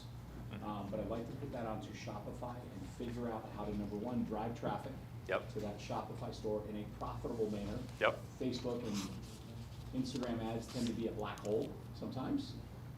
So growing that email list off of Amazon and getting that shopper off of Amazon is kind of a goal of mine this year across all my brands that I have. So any insights as to how to kind of, I feel like we've kind of had this umbilical cord attached to Amazon because it's been so easy. When I say easy, I mean the customer acquisition because Amazon brings the traffic. Right. That's very good. Thank you. Carlos, can people online hear the questions? Or should I repeat them? There's a cube around here somewhere. It would help if you repeated them. Okay. While we try to throw the cube around, I'll be passing the cube around. Is this cube live right here? Yes, sir. Yes, sir. It is? Okay. So I'll repeat the question, or the answer, excuse me, and then we'll pass it around. So the first breakthrough we heard about is how do we get customers off of Amazon? How do we acquire them, affordably, presumably, but also in a way that we can actually own the customer, get the email list, probably through Shopify. That's one breakthrough, to diversify off of Amazon. It's good. It's a common one. Thank you for sharing. I think you were raising your hand? Yeah, if you could pass the cube, or throw it, I guess, is how we do it. Yeah, you could throw it. As hard as you can. It's impossible to get hurt with it. Okay. I'm currently being a reseller. I would like to introduce my own brand, and have steady income, so have fewer ASINs that I cater to, and so the biggest challenge is actually figure out. Well, I already have an idea what to sell, but finances. In terms of financing inventory? Correct. It's now let's say you order from overseas. It takes more time. You have to tie the inventory. You cannot order, let's say, hundreds. You got to order thousands of products. So it's a different game. Got it. Thank you. So the breakthrough would be how to build your own brand. Start with a few ASINs. One of the things that gets you there is financing, and many other things too. But okay, thank you. Who else? Go ahead. Throw it over. Mine's pretty short, is achieve an operation. And sorry, if we could, your name. Dimitri. Okay. Achieve an operational excellence through introducing EOS into my company. Yeah. Great. That's it. Love it. So we're going to touch on some of those things too. Who knows what EOS is? Oh, yeah. We got an oh yeah and a yes. Oh, two yeah, oh yeahs. happy oh yeah. And right on. Right on. So most people do not have exposure to that. We're going to talk a lot about that actually. So thanks for bringing that up. So clearly it's important, right? This is some of the things. I often do surveys before the sessions, and the things that we're hearing about now are common things that come out in surveys. But the things that probably well, let me ask you, what is inspiring you for EOS? What is inspiring? Yeah, why do you want to do EOS? I'll get into more what it is, but if you could use the mic, please. Okay. I'd like to free up some of my time. I'd like to worry less about the processes in the business, and, sleep better, let's put it this way. And I just want to be able to launch more brands. Sure. You know, having operational excellence, Yeah. you know, free up my mind for, you know, new opportunities Got it. that I have in mind. Yeah. Very good. So EOS, Entrepreneurial Operating System, is a management structure that allows, it's a framework, it's a set of frameworks really, that lets you manage your business more effectively. Maybe the minimum amount of framework necessary, kind of a sampling of what a Fortune 500 company would have that applies to an entrepreneur and a smaller CEO-run business. So thank you. We're going to hit on that a lot. One more. One more? You have one? Hello, my name Igor. One question, because if I don't have money, why can't use TikTok, Facebook, Instagram for traffic, Amazon? Can you repeat that? Instagram and Facebook? In TikTok, Facebook, Yeah. Instagram, made together for traffic. Driving traffic to Amazon from those Yes, sources? yes. Got it. Great. Because there- this time many people like use TikTok for traffic because it's free. No pay money. Yeah. No need PPC because it's free advertisers. Yeah. So TikTok is you know, a newer channel. Anytime a newer channel appears, of course, the cost to compete on that channel is much less. So there's less market saturation, less competition. So that's exciting. But there's also less demand. There's less traffic there. But at least for that period of time, there is much less cost as well to compete. So if it is a place where your customers are, where your product can sell effectively to your customer, then it is a great one to explore. And TikTok is obviously a big one right now, so thanks for sharing that. So and in terms of that example, there's an option of driving traffic from those social channels to Amazon, as you mentioned, or like someone else mentioned, keeping those customers off of Amazon entirely, whether it's through Shopify or through TikTok Shop or these other channels, right? So anyway, that's a great sampling. Thank you very much for sharing that. I think that probably, actually show of hands, who else shares one of the things you heard from someone else? Quite a few. So I think those are, it's a pretty good sampling of what we're facing with. So as I mentioned today, I'm going to do a sampler also in terms of some concepts. We can dig as deep as you want in these. But one is going to be, how can we decide how we use an agency and how we use in-house resources? And we're all at different scale. I get it. Some of us are just starting out, some solid 6-figure, some 7-figure, some beyond. So there's lots of considerations for any of those stages in terms of what we're doing in-house or with partners like agencies. We're going to look at a profitable growth checklist. We're going to do these things probably pretty quickly. What I really want to do, though, is start you on thinking about strategy. Some of the questions today already were about how do we pick our first SKU, how do we get a few things going, how do we start some ads. That's all great stuff. We don't want to ignore those things, but we do want to make, in parallel with that, or preferably even before that, we want to make sure we've got clarity on really what is our vision, what is our strategy, how are we going to differentiate. So we're going to get to that. So it starts with strategy, and then I'll give you a bit of a sampler of some of the things like you see on your desk on how you can get some application to your own business as well. So today's biggest challenge that I hear all over the place when I'm speaking, when we're networking in our communities and so forth, is profitable growth. We can grow. Someone said it's easy. Amazon's easy. In a way it is, right? There's traffic, there's customers. It's easy to get revenue there. Is it easy to profitably grow on Amazon? Much less so than before, right? How do we get profitable growth? These things should sound familiar. Competitive, we got competitive categories that keep getting more competitive. Maybe you've launched a product like we're hearing about. We now have how many dinosaur remotes? We've got 20 more dinosaur remote companies that have started today here. We've got, anytime a profitable SKU comes in the market, we've got tons of knockoffs, tons of competition, right? We all see it. So how do we differentiate from that? We've got falling conversion rates. We've got rising PPC costs. We've got decreasing margins.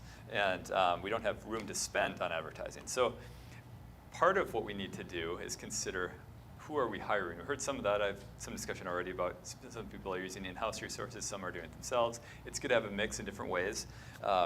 We need strategy first before we get into this. But this is a topic we want to cover today. In-house or agency. So there are costs of either one of these, as you all know. So there are the hard costs of hiring an agency, and for a smaller company, typically few grand a month gets you someone that's helping with some strategies, some ad strategies, some account management support, and helping you along the way. If you have them do a lot more support, more things, more departments, and so forth, it costs more. If you're a bigger company and you're having them focus on ads, but for a larger SKU set or for a more complex multi-channel campaign, then it will cost much more as well. So you're looking at a few thousand to 30,000 per month in a lot of those cases. There's opportunity cost too for hiring an agency. An agency is great at focusing on what they are good at. They typically have a cookie cutter method that works really well for them and their customer base. They bring in customers. If it works, if their cookie cutter method works, great, they'll do well. If it doesn't, then they'll churn and burn, so to speak. And you as a brand will invest some money, some time. It won't work, and you'll maybe move on to the next one or try to do it yourself. And rinse and repeat, right? You've been there. How many of you gone through? 5 for you. Half a dozen? Half a dozen. Yeah, so this is very common, right? And every time it's expensive. On one hand, you might learn something. You might test some good things with each one of these, but it takes time, it takes money. You might lose a lot of money, some expensive lessons learned that maybe shouldn't have been necessary, really. So you've got these cookie cutter approaches that could work really well for you if you get the best agency for you, but it's hard to find that, and typically there isn't one approach that's going to work for you. You're going to have to customize it. So there are missed opportunities because they don't customize as much as you want. So that's an opportunity cost, not a hard cost of hiring an agency. Now, if you are hiring an in-house team, it costs more in a lot of ways, right? An agency, one of the benefits of that is you are getting kind of a fractional team. You're getting a few, maybe a senior person, mid-level person, junior level person, and if you're working in-house, you either need to hire a director level that can kind of bridge the gap and hit all those areas, which is going to be expensive, or you're going to be getting even more, preferably senior level, mid, junior, and that's really going to cost. So now you're spending, it could be either hundreds of thousands, maybe millions of dollars a year on this in-house for these different levels. So that's the hard cost. So it costs more, typically, to have your own in-house organization. The opportunity costs are also there still. The opportunity costs include poor strategy because the in-house team does not have the exposure of all the tips and tricks and tactics that are new in the industry. They don't have exposure to that. They will then have less revenue oftentimes because they aren't able to execute quite as well. They are maybe misallocating inventory because they're getting too little, too much. They have problems with this in their particular area, and so they're missing opportunities left and right. They've got limited Amazon experience. Maybe they know their product really well, their industry really well, but then they put that person in and hope they understand Amazon, hope they understand e-commerce, and it doesn't always go so well. They also may not have the same data analysis skills. So they'll have some skills, no doubt, but they may not have the right ones or enough of those right ones that you need that an agency has. So these are opportunity costs of hiring in-house. So you've got agency and in-house. Neither of these are perfect, right? So what if you could have the best of both worlds? This is what we all want, of course. So it seems that an agency and in-house they're good at one of these two things. Typically, an agency is good at specialized capabilities at a low cost. They do have that. So that's in the bottom right. A traditional marketing agency has that. And an in-house team typically can adapt to specific business needs. They're good at that. But they're probably not good at specialized capabilities at low cost. Obviously, we don't want to have no in both or we're dead. The key to profitability is being good at both of these things. So we need to break down, we need to know what it means to be good at specific business needs in your organization and good at specialized capabilities and figure out what goes to external parties and what stays with internal parties. And it's not just a role, it's really breaking down the bullet points. And if you've dealt much with AI for job descriptions, it's a good way of thinking about it. If you chat GPT a marketing role and you see all their bullet points, some of those are good to keep internal, some of those are good to keep external. And you want to be very, very mindful of these things. So I'm going to stop here and pause just for a moment before I move on. What is the reaction? I wish somebody would have showed me this when I started, but Yeah, sorry. But- I wish the same for myself, Carlos. where were you 15 years ago? Yeah, exactly. So it's so common for us to just say, I'm moving this to an agency, or I'm going to take this in-house. It didn't work as an agency.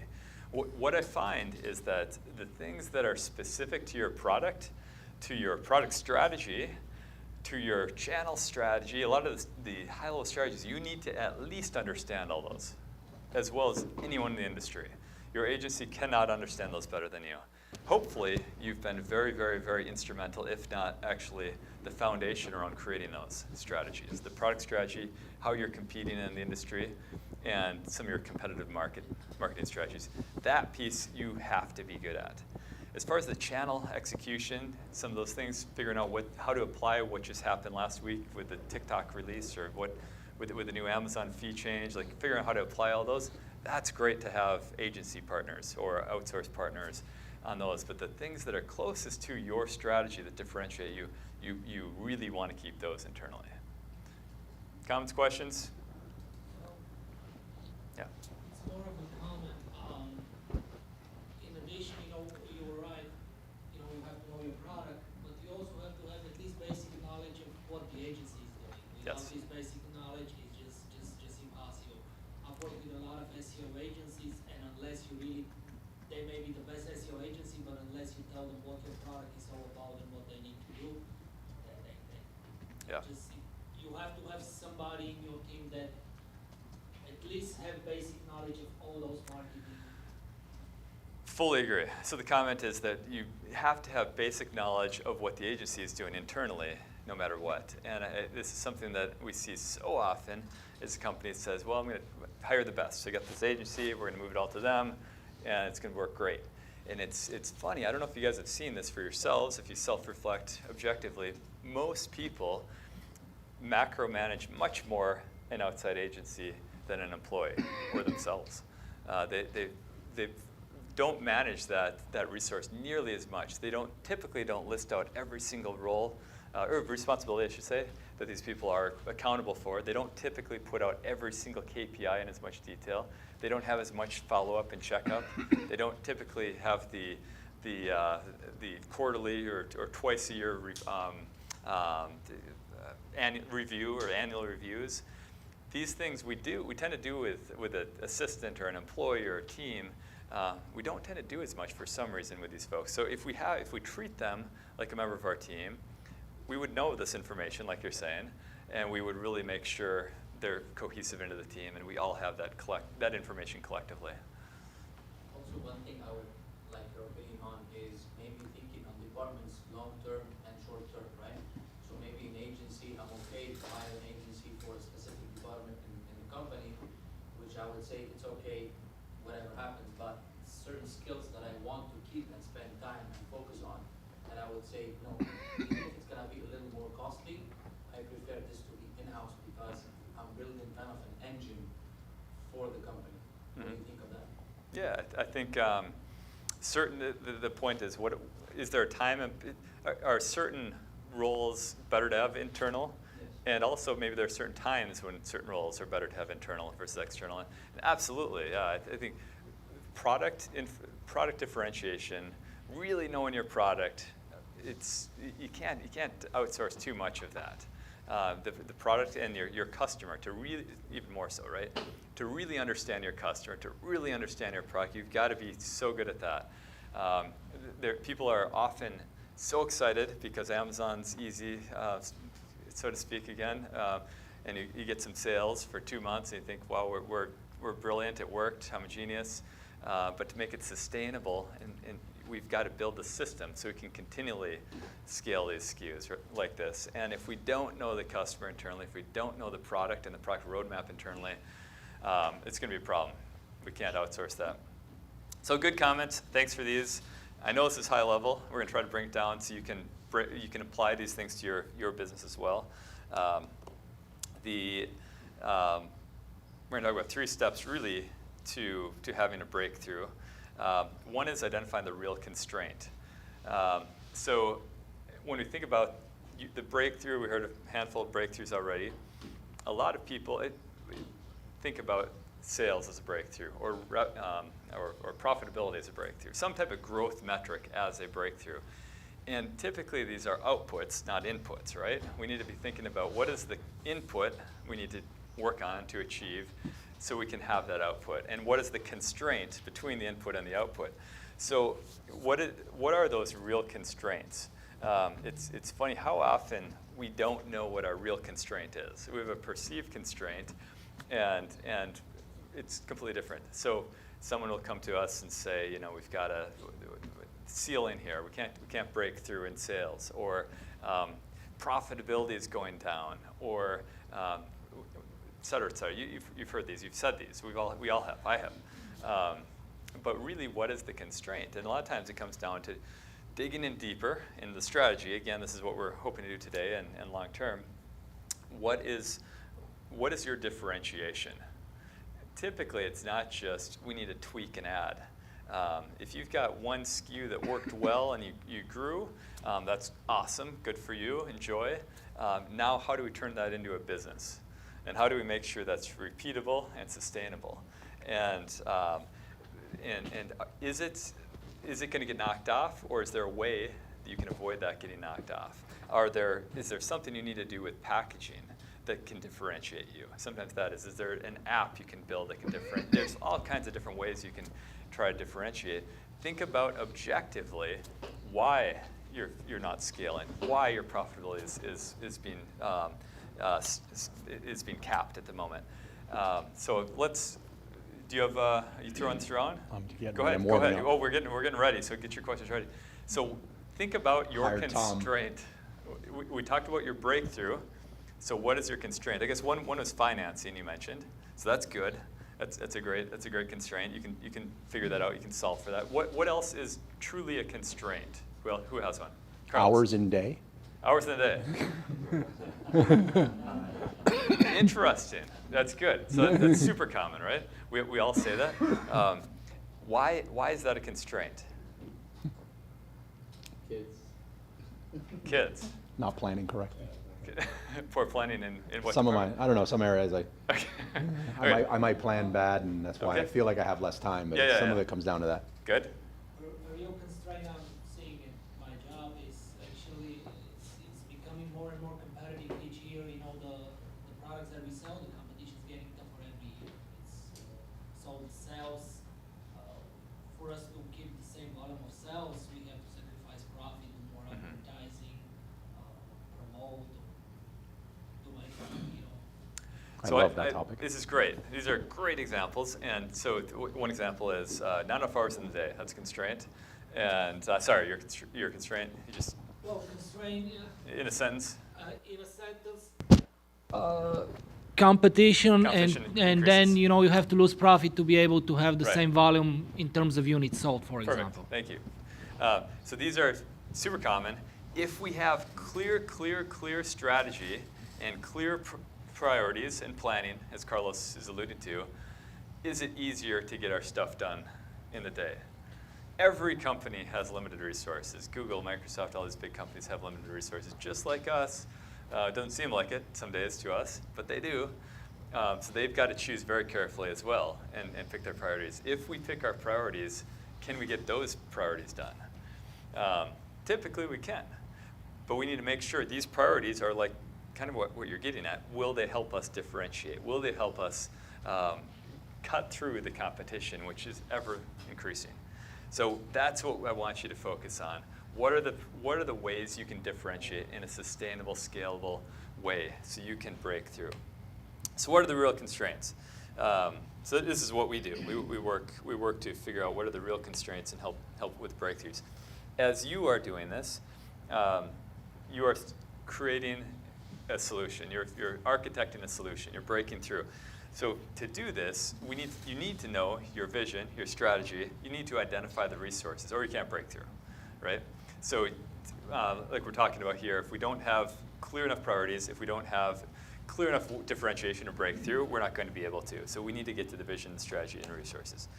And one thing we talk about that we do that makes one of our differentiators is we're good at figuring out what are the chess pieces we need to find. We need to identify them, we need to allocate them, we need to deploy them regularly. So every quarter, typically, we need to update our strategy. We need to understand how is this going to go into the battlefield, and how are we going to deploy our chess pieces. And we're bringing in chess pieces all over the place. We've got partners all over the world that have been proven to be high quality, low cost, and can deliver value. So putting myself in your shoes for a moment, advertising was one thing I think that came up earlier. So if we are, this quarter, we've probably got some big advertising goal we're trying to break through. What is that? We need to figure out very clearly what that goal is right now, and then we need to figure out what is the best resource for that goal right now for advertising. Next quarter, we're going to have a slightly different advertising goal, and what's our best resource for that at that point. And then we can get results if we think about it like that. So I'll go through, you can hit the QR code if you want. This is a sampling of profitable growth strategy checklist. And it has some of these things that we don't think about. We don't always think about anyway. Product differentiators, you've heard me use the differentiation word 100 times here. It's for a reason. I mentioned I have scar tissue. I've got a lot of scar tissue. So one business, we lost $30 million revenue almost overnight because we didn't differentiate well enough. The average sale price went from $30 to $8. And when that happens, you've got a problem. And so if we had figured it out 6 months earlier, we would have conquered the world. If we did it 6 months later, we would have been bankrupt. I've had the same experience with our friends from China. Yes. You go through the efforts of developing a nice product, you bring it over here, you start selling it, great sales. Seems like they have binoculars, they're looking at my sales, and they bring it back, and they not just undercut you by 10 or 20%, it's probably 70, 80%. So Right. I'd love to know what your differentiators are in terms of, are you licensing with a brand and co-branding that? What are you doing to differentiate it besides maybe some type of, IP on there? I'm just curious as to what your differentiator is.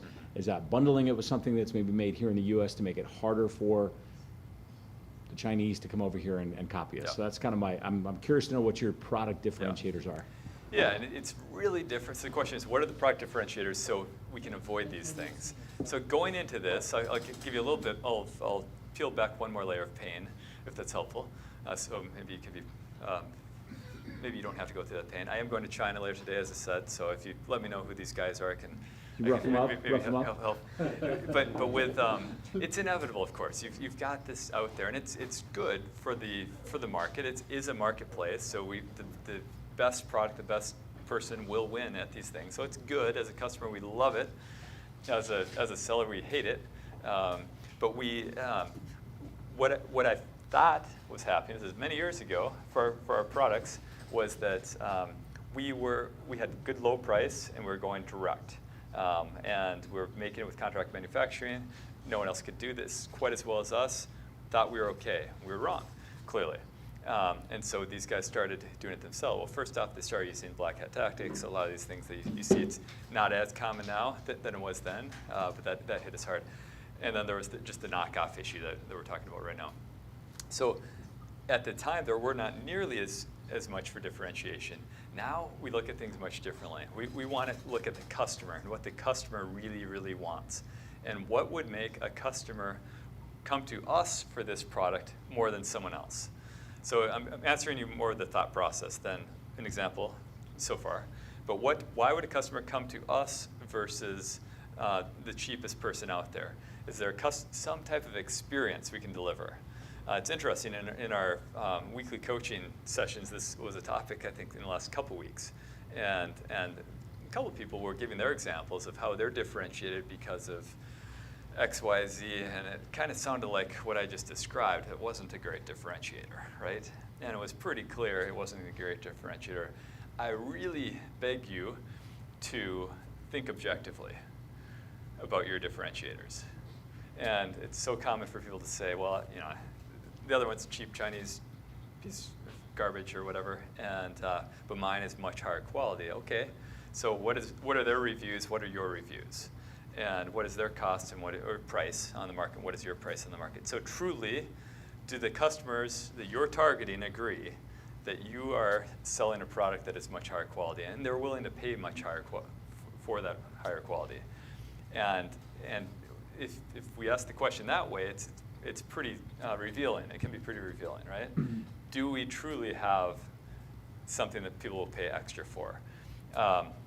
So one example of in that session as well that came out, so I will get a couple examples for you, is a company had a community built for giving back. So their product was in socks with grip. And they were helping people with disabilities in this and partnering with hospitals and trying to get out there in the market and trying to help not only through market entry, which the customer would appreciate because the product is available, but beyond that, they're branding themselves, they're helping customers, they're really out there helping the community. So if someone just tries to do a knockoff grip sock, they can do well on a listing, but they may not be able to get in as far as well. Now that one I wouldn't say is the best of the best differentiator, but it's something. Another one was a product where they're gathering recycled material from the oceans, making a product, a toy from this material, and selling it through particular channels.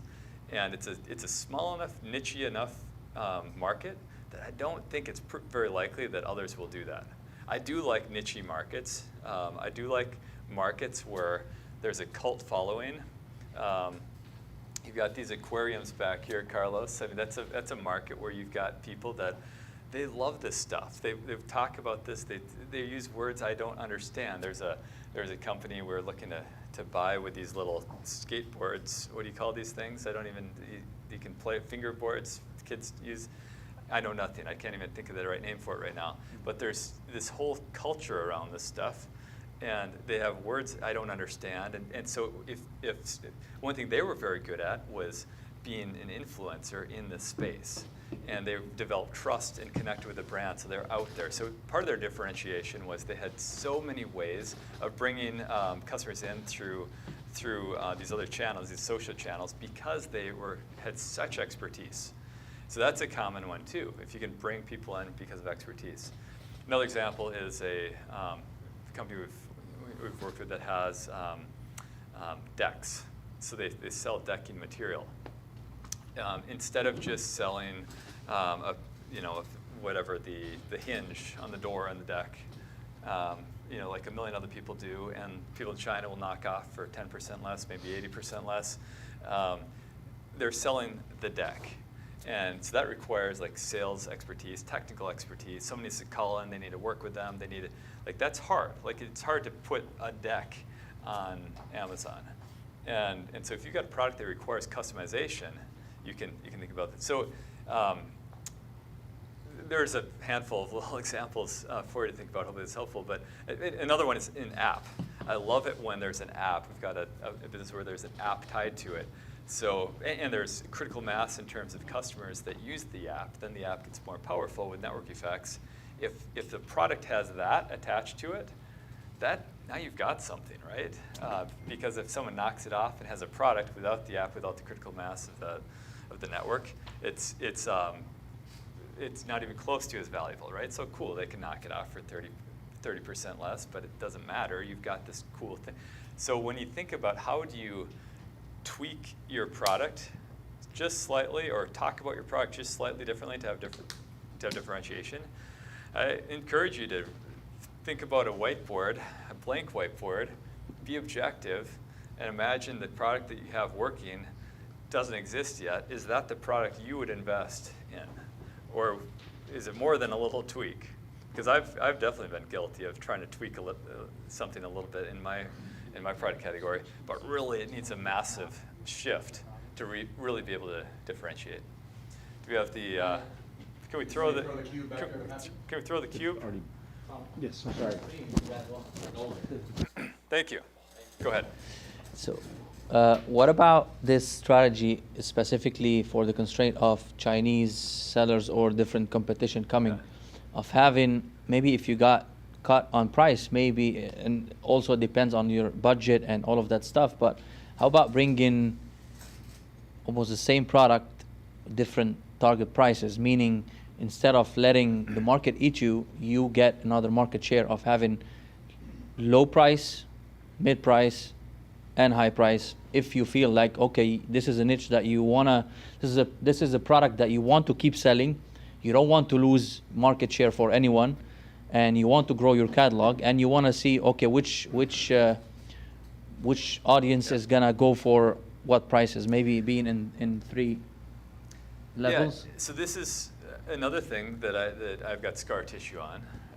So it can work or it may not work, right? Depending on how good the differentiators are at each of those tiers.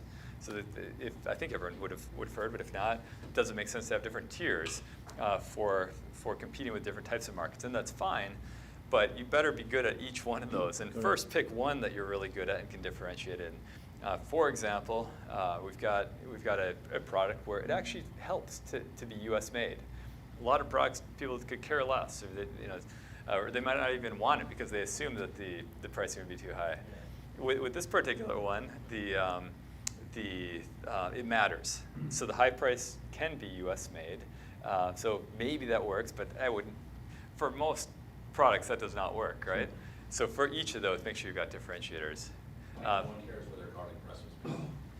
No one cares. Exactly. But, not that there's a thing with it, but a lot of people would care that the food wasn't made. Correct. Right. Yeah, good. Maybe add some certificates to the Mike, here. Maybe add some certificates to the products if it's applicable, certify some US certifications that maybe Chinese, probably they can get them too, but. Right. So certifications can be something too, right? And we've used a lot of certifications. We've seen this all over the place too. Customers need to care.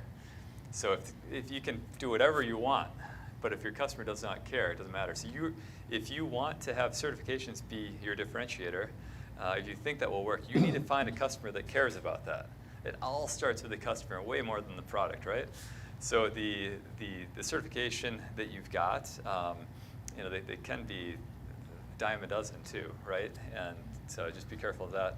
I think the other idea that was thrown out with the question was licensing. And so licensing can be a nice boost. It can be, if you're associated with a particular brand, you get that legitimacy right out of the gate that this product's probably okay. Coke or Disney or whoever won't slap their logo on it if it's no good. The product's probably pretty good. People are, in toys, we've got some toy brands that if we do slap some other logos on, yeah, it's gonna do better. We probably can add another $5 to the price or whatever. People care about that. I think I said it was just at Disney yesterday. It was with in the confectionery. The same thing with the Mickey. The Mickey layout costs 50% more than without, even if it's just a cookie. So people like that thing. They're willing to pay more. Of course, we know that. For that, you don't develop your brand, though. I mean, you want to develop your brand. I mean, it's pros and cons. So if you do that, you're building their brand, and then you have to have barriers to entry or re-entry by the licensor or by competitors that will say, cool, I'm going to do the same thing now and have that license that I use to break through. So licensing can be pretty cool, but you need it, for whatever it is, you need to figure out a very unique way of differentiating. And really that is the definition of strategy. Strategy is building something unique and different. So I think we spent all that time on number one. So there's a whole lot more in all of these, but supply chain, making sure we've got the low-cost supply chain for that particular quality. You're talking about the 3 tiers, for example. You can have an expensive product, of course, but you need to have the lowest cost supply chain for each of those. Go ahead. Let's throw the cube over, please. Yeah, I got a supply chain question right away. For those who's doing a few containers a month, let's say maybe 4 or 5. Okay. I know there's ways to get I've heard of ways to get in a name contract with the shipping lanes. What is your take on that? Maybe Carlos can chip in, and I'm looking for some info on that. I've never heard of it being able to be negotiated at 4 or 5. I've also never personally done it, but I've heard you can do it like once you're in like the 75 Per year, per month. per month, 75 really? Well, I've heard you were able to start negotiating what I think you asked. Okay, I've also not done that firsthand, so. okay, okay. And one workaround too, if you're trying to get better rates for incoming shipments, so from overseas, you're talking about from China? Yeah. Yeah. Is buy part of a container, buy part of a account where you're getting weekly shipments, monthly shipments. Maybe you've heard of these. Have you heard of these types of arrangements where you can? Standing orders. You can have standing orders, and you get your shipment along with much bigger shipments that are out there. And so you're just one of many, many people that are filling up the container or filling up the boat. So happy to connect you with folks that do that. If you, Yes, SKU drop. yeah, that's a good example. Pretty amazing for that. Yeah. So that can be helpful. So it's a chess piece. That's how we would think about it, right? So if that's a constraint, and we all want to be optimal in our supply chain and our costs, so we would figure out, okay, how do we deploy the right chess pieces for that situation? They're one of them that does well. I mean, they've got actually one of their partners is in Naples, not far from us. You talking about SKU drop? Yeah. Yeah. Other comments or questions here? So for the supply chain, Thanks. the initial order, how do you like really negotiate with the supplier if you have very minimum order, because you're just about to test the market, and then how you actually lower the price for that one then? So how do you negotiate for initial order when you're not buying Or it? even, because you really don't know how many you're gonna order, because we had a project in the beginning, we think it's good, but turned out all the number crunched down, we're kind of losing money. So we might consider discontinuing the product. So with that type of scenario, how would you really control the price and the quantity? Yeah. Starting out is hard, right? This is why Always hard. most businesses fail. So to start out, you don't know how much inventory, you don't have the best cost leverage, right? So how do you actually know how much you buy? How do you get the best cost? How do you know that you're on the right track?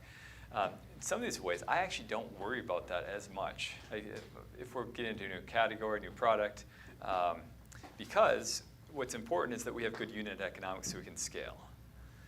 It's not that we can be profitable from day one, it's that we can scale. So if we say that the product is going to cost $20 and we think we can sell it for $85, but right now, and we think $20 because of market intel, we've talked to different people, we think, yeah, eventually we probably can get there. Right now we can only get it for like $33.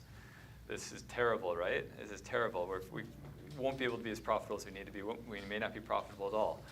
It's certainly going to be hard to launch a product without that $20.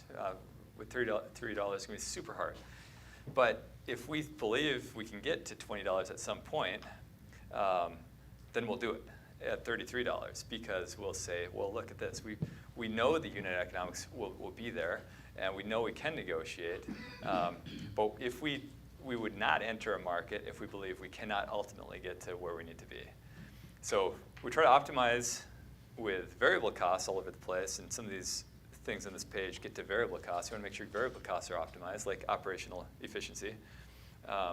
We need to get the OpEx down as small as possible, but then the hard costs, the COGS, these types of things, we optimize those differently. So we got fixed cost, we got the COGS, of course. We've got the fixed cost, and we've got the variable costs. All we can treat differently. If we've got a path to profitable unit economics, that's great. We can go. Does that answer your question? Yeah. Okay. So like 20%, you say? Or the cost versus the end? Oh, if you're talking about a target, what is your target? It depends on the market and your competition, really.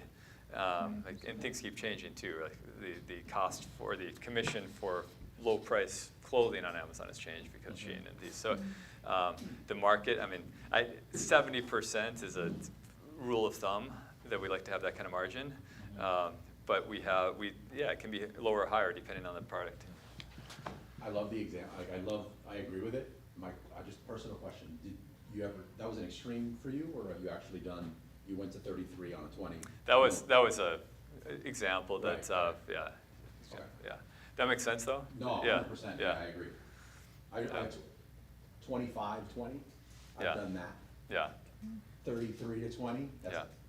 that's a lot of negotiating. Yeah, it might be though that that's the case for someone starting out, right? Because you're working with a distributor maybe. You can't even talk to a manufacturer sometimes in those cases because they have the requirement of 7. I almost feel like it's damaging to the relationship to negotiate before trying to beat them up on MOQs and price before we've even exchanged funds. Sometimes it is, yeah. How many of you have been to China, by the way? Okay. Yeah, and do you find, I'm actually kind of curious, your perspectives, do you find, for those that are starting out and they're trying to find someone and trying to build a relationship with someone, it's kind of impossible to build a relationship over email, so to speak. How do you find being there helps? Maybe you want to share? Definitely helps. I mean, meeting the manufacturers, getting to know those people, and going through the, Carlos taught me this, but when you go visit the Chinese, you want to give them a gift. They're going to give you a gift back. I promise you it's going to be tea. Really nice. With great packaging. The strongest tea in the world, by the way. But the packaging will be about this big, and there'll be like 2 little tea bags. Yeah. It'll be amazing. Here. Yeah. So I mean, going through the process of meeting the Chinese, manufacturer and the owners, I think is really important. Don't just meet the sales staff, meet the owners. Yeah. I think that's really important. Bring them a gift to him and her if it's a him and her, and don't bring the gift that's too ostentatious. Maybe it's a dolphin hat and I don't know, perfume, I don't know, whatever, something like that that's reasonable. And there's some don'ts as well. Don't bring them a black gift. Don't bring them a candle. These are all signs of death and, some things that you have to know, like a little bit in Red terms good, of black bad. Yeah, exactly. So I think it's very important that they recognize you and that you go visit them or go visit their factory. I think it shows like you've leaned in a little bit and makes you different by doing that if you talk about a differentiator. Yeah. I find all negotiations easier after a night of KTV. There you go. And then you can go from $33 to $20. Yeah, that might be a 30 like that. to 20 depending on how much you have over KTV. I think, it's hard though because like right now I'm going over to Canton and there's thousands, tens of thousands of manufacturers there, and you have to be so clear on the vision and the strategy on your sheet even before you even go there, right? You can go there for some ideas, but you're going to be building your business from scratch if that's how you do it. You need to go there with a purpose and think, I need a product that has some more differentiation with, here's a couple ideas I have for differentiation. Maybe someone else has a few more ideas, but I want it in this product subcategory, and I want these types of differentiation unless someone else has a better idea. You go in, you try to find who are the 20 people that have that, try to hone into 3, meet them. And then you can get somewhere, right? I mean, it's hard, but they have sourcing trips to different regions, and China, of course, is tough. I'm in China more than I want to be in China in terms of how many products are manufactured there for us, just because of course, tariffs, but of course, who knows what comes next. And so I'd love to be in this hemisphere too, but be over in Thailand, India, some other places. But also, this hemisphere is great for time zone reasons and other reasons. So I encourage sourcing trips. I encourage working with others you trust that can help you with this. There are sourcing companies. If you give them some ideas, they can work on these things for you, some product design companies. But again, you can't just outsource all of these things. You have to understand these very, very, very, very well too. Do you have something more to share? Okay. So maybe that's good enough for now on this. Any other quick questions on this? I do want to get to, I guess here's some example results. I'm sorry, can you go back one slide? I had a question for you. You put on there product listing quality scores. How do you score it? What do you use to score it? How do you create your listing and to make sure your listing is optimized with the keywords, not only in the title, but the content and the back end? And how do you score that? Or what do you use to score it? Yeah. Well, Carlos talked about some of this, right, from Helium-10, Jungle, Scout, different technologies that keep improving too. We've had our proprietary formulas too, where we put our own weighting on things. A lot of that stuff is almost getting to be just the basics. Like you have to do that stuff, but that's not going to break you through from nothing to from 0 to 100, that's gonna make sure if you have a good product, if you've got your right customer target, if you have everything else right, if you've got the right quality, if you've got the right COGS, right cost, right margin, then you're in a position to succeed if you do these things. It's almost turned into like the last box to check, not the only box to check, now that the market has changed. So yes, you have to do it. Love it. Have to do it. It's on the list. But we have to do so much more than that. So when you say so much more, I think images are really important. Main images. Yes. Content, infographics, images. the content, the video that you're using. Yes. What are you doing to do that to make your listing score a 100? Like, are you outsourcing that? Are you doing that in-house across all your brands? I mean, there's got to be a system or an SOP in place that you may have for that. Are you using like a PickFu to compare one to another? What are you guys? IntelliView I like too, by the way. IntelliView's got some things better than PickFu. Really? In terms of how they're looking at data, but there's pros and cons in the way they're looking at these things. But yeah, I think it's great to get after that. And you're absolutely right. Content in terms of visual, the creative is currently statistically much more important than than optimizing a title and a few keywords. So you're 100% right. Even that though, still you can't polish whatever to get to success. You need to have the right product.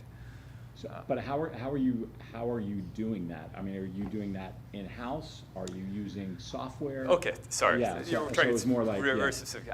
We do a mix. We do so we have teams that go into all the listing optimization for sure. We've got that. We outsource certain things for getting more content, like you're talking about some social commerce. When we're bringing traffic in, we might pick up a few chess pieces that will bring in some more traffic on that and bolster our keywords on our page because they've got those keywords off Amazon and sending traffic in different ways.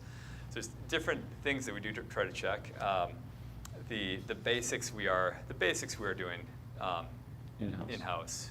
And by in-house, that is low-cost in-house. A lot of these basics. So the in-house team would be international. Do you consider the video that you make in-house as like kind of the basics? And do you consider like your infographics or lifestyle as basic as well? Where do you draw the line at basic versus? So, yeah, I think Sorry, I don't mean no, it's good. I was not that clear.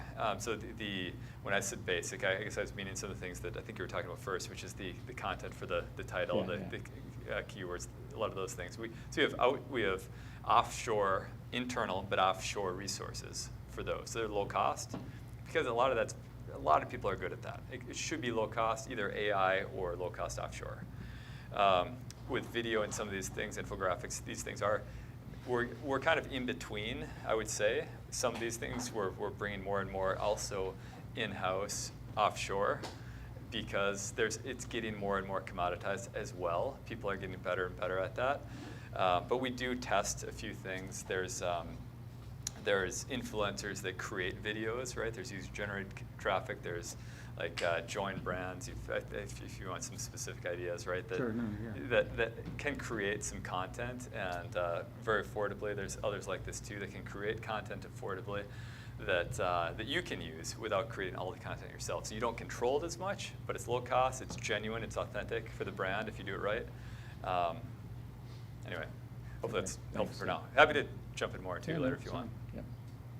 Okay. Quick question before you move. Sure. For you personally, from this Throw something at him. You happen to. Thank you. So from this list per se, which one you say you personally you would like to focus on in your business the most? Maybe it depends on the product, depends on whatever, but from this list, which one is your favorite that you would say, this, I would say start here? Yeah, great question. Very good. So on prioritization, you can't be A+ at all of these right out of the gate. Sure. You do need to pick. If there are a few Fs you're getting in a few of these, cool. You can work on those, get them to C+ quickly. You want to do that, right? But what do you really focus on that must be at A+ level? And for me, it's you can probably guess based on the discussion here. There's the blocking and tackling, like operations and some of those things. But those things, like I said, we're confident we can get there as long as we've got a path to unit economics. If we don't believe we've got true differentiators, there's no hope. Sure. So we're gonna really spend time on making sure our product is differentiated today, but also that it probably, maybe not 100%, but probably has a pretty good long path for differentiation. So that's where I want to spend my time, yeah. Cool, thank you. Yeah, great question. So a bunch of results, but for the sake of time, I think we'll skip out on some of these. But I think the general idea is when people are thinking about how to break through and what their perceived constraint is, like we talked about earlier, what is their real constraint and how do they get through? Is it one example is redesigning a packaging, a way to deliver the product. So if you find a product, maybe this remote controlled dinosaur, they all come in a certain way, but if maybe a brontosaurus with a telescoping neck, because that's hard to ship the full one. So you make that change. That was off the cuff. But if you do that, now you can ship it differently. And maybe that's a breakthrough. No one's doing that. You can save, whatever, 30% on your shipping cost. Now you can do something different. One of the things that we've done is in that similar mode is a product that everyone had to ship in 2 or 3 boxes because of the way technology was. We thought, well, okay, there's got to be a way to do this differently. How do we ship it in 1 box instead of 3 boxes? So it's not, so some of you might scratch your head and say, well, that doesn't apply to me. Cool. Is there a product adjacent to your current product that does have some of these constraints that I'm talking about? Is there a product adjacent to your current product where, for some weird reason, it does need to ship in 2 boxes or 3 boxes, or that has some of these other, it's too big of a box, could shrink a box, et cetera. So you can think about those adjacent products so you can find your next breakthrough. So how are we doing on time, Carlos? Whoa. Okay. Go ahead. Oh, this is a long one. That's gonna be a big one. Try it. Let's see it. Let's see it. Good catch. Good catch. Kind of like, I was as you were talking, I'm thinking about like everything you're saying about just strategy overall. Maybe this is a good summary towards the end here of your presentation. But so a lot of this stuff, it's not necessarily set and forget. Yeah. How do you go about keeping your strategy in line? Do you have like maybe a quarterly like review, or certain things are maybe weekly, or how do you analyze and then like say, all right, we're failing in this, we need to get this metric back up to where we need to be in the next 30 days to stay on track? I'll send you a check for that segue. Thank you. Perfect. And unfortunately, this is sounding like it is the end. We've barely gotten going here. We had some good questions. By the way, Carlos, how are we doing? Should we keep flowing, or do you have any other questions you want to divert to from online? Keep flowing? No, So, they're loving the questions that are being asked. Cool. So Unfortunately, they also said especially Tom's question. Okay. So the way we think it's very important to work with these things is to have a cadence, kind of like you're getting at quarterly, you talked about. So for us, we have these brand accelerator community meetings in person, remotely, and what I've found with our businesses, you talked about EOS here earlier. We went from 0 to 40 million before we had heard about EOS, and we heard about, I had done Jamin operating system. You all have your own whatever, Frank, Bill operating system. But we build these things, we bring in the best things we know about. But finally I heard about this thing, and when was it, 2011, I think. And so we started applying these principles, and then there's these different frameworks that we could bring in and really break through. So I'm very, very passionate about these types of things, as it sounds like Carlos and some others are. And part of the reason is it sets us up for this continuity, and not just, okay, we created a new formula, checklist, process, meeting, whatever it is, but we created a new system that will continue. It will be sustainable. For me, that's important for weekly follow-up, for monthly, quarterly, annual, these types of things, and for accountability for myself and for everyone else. So what I did at that point, I hired a $100,000 coach that helps implement these things. I hired an advisory board, $150,000 or so, plus stock, and it was invaluable. I should have done this way earlier. So I'm a huge advocate of this type of thing. I have realized that, that there is, not everyone wants to or can spend that kind of money. So what we did was, with the, as I mentioned, we got the events company and the education company and built the coaching community with these types of principles where we help each other and we do group coaching, group advisory board. And so we're able to do it at a fraction of the cost and have almost the same value. Probably not quite as much as the value, but 80% of the value for a fraction of the cost to help people have these breakthroughs. So that's what I do. And the, I think that this must be the document you've got if you want a soft copy, but on your desk, which might be good because we're not going to have time to go through everything. Happy to talk more about it afterwards, but this, or for anyone online, this you won't have anything on your desk, so go ahead and snap a picture of this QR code.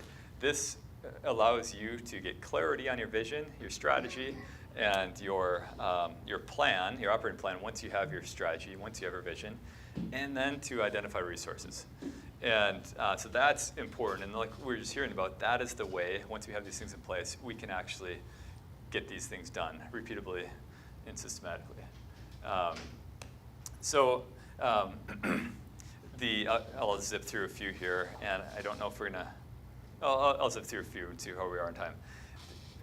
I just did a session, you're talking about YPO, did a session for YPO group recently, and obviously everything's confidential, but these types of groups have fed in numbers anonymously now in terms of how they score and on how organized their plan is, how they are for regular meetings. Do they have trusted group of advisors for challenges in Amazon, e-commerce, et cetera, et cetera. And most of these, this is a scale of 1 through 10, and these are businesses that are typically of scale. They've got teams, departments. They still don't have these things. And so you can say, one question is, what is the time to implement these things? And you're saying now is the time for EOS for you. Or for whatever framework. 2 years ago, yes, exactly. Earlier than we did is always the time. I agree with you. And so ideally, when you have, if you're looking at on these pages on your desk, if you have clarity on your vision from outset and clarity on what you want for financial objectives for yourself personally, for your business, then you can create a business that makes sense. Then you can create a business that's sustainable instead of launching a SKU that might work. Launching a SKU that might work is cool, but now what? Didn't have differentiators, it tanks, and now you're back where you started. So how do you really do that? And that's through having that vision, and then you get clarity on all these things. So this is can we start over now? I want a lot more time. This is the part where we can get more granular with your business, and we can maybe do this sometime, but. Think through what is your breakthrough vision. It's so helpful to do this on your own for a little while. 5 minutes at a minimum, 5 hours or more by yourself. Sit with these questions, and what is your breakthrough vision? How have you think about at the end of 10 years first. Actually, we start with the long term, and then you bring it down. What does success look like for you at the end of 10 years? What did you accomplish? And then 5 years, then 3 years. What's interesting at 3 years and what we do here is we figure out what are the differentiators that you have built in the next 3 years. And there's lots of examples, Harvard Business School review articles, and Southwest Airlines is one. There's plenty of these where they figure out what is the thing they are going to create in 3 years that is different, that's going to be super hard for anyone to compete with. You see, Amazon themselves have done this, like with FBA warehousing, for example. Southwest did this by quickly turning a plane. There's so many ways people have done this. So if you can talk about this at length of how you can create a 3-year differentiated roadmap. That's kind of in the middle of this one-page roadmap. So that's one of the pieces, figure out your 3-year differentiator roadmap. And then you can reverse engineer, how do you build those? Once you build those, then you've got a lot more clarity on figuring out your 1-year plan. So when you're thinking about like, how much inventory do I need for this SKU? That's great, we need to solve that question. But really, what product category, what differentiators, how are we trying to look at the world differently for our business? What does it look like in 3 years?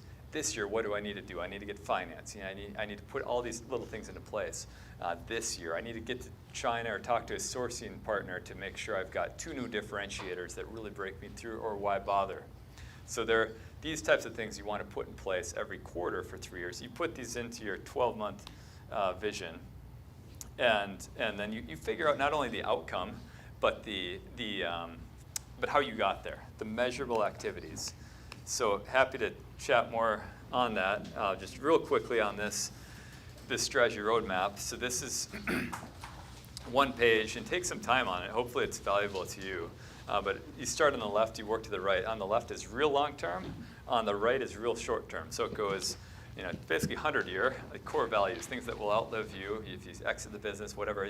This thing is going to survive, and you're going to have your values, your fingerprint, your DNA attached to it. Your 10-year vision will come next. Like, really, how are you putting into play your values and your vision? Is how you're going to implement that. And then your 3-year, I just talked about that, right? Your differentiators. How are you going to build clear differentiators over a few years? And then your 1 year. What is your 1-year operating plan, where you're starting to get pretty specific on the things you need to deploy? And now you get to quarterly, and this is where you can figure out, okay, what am I going to work on today?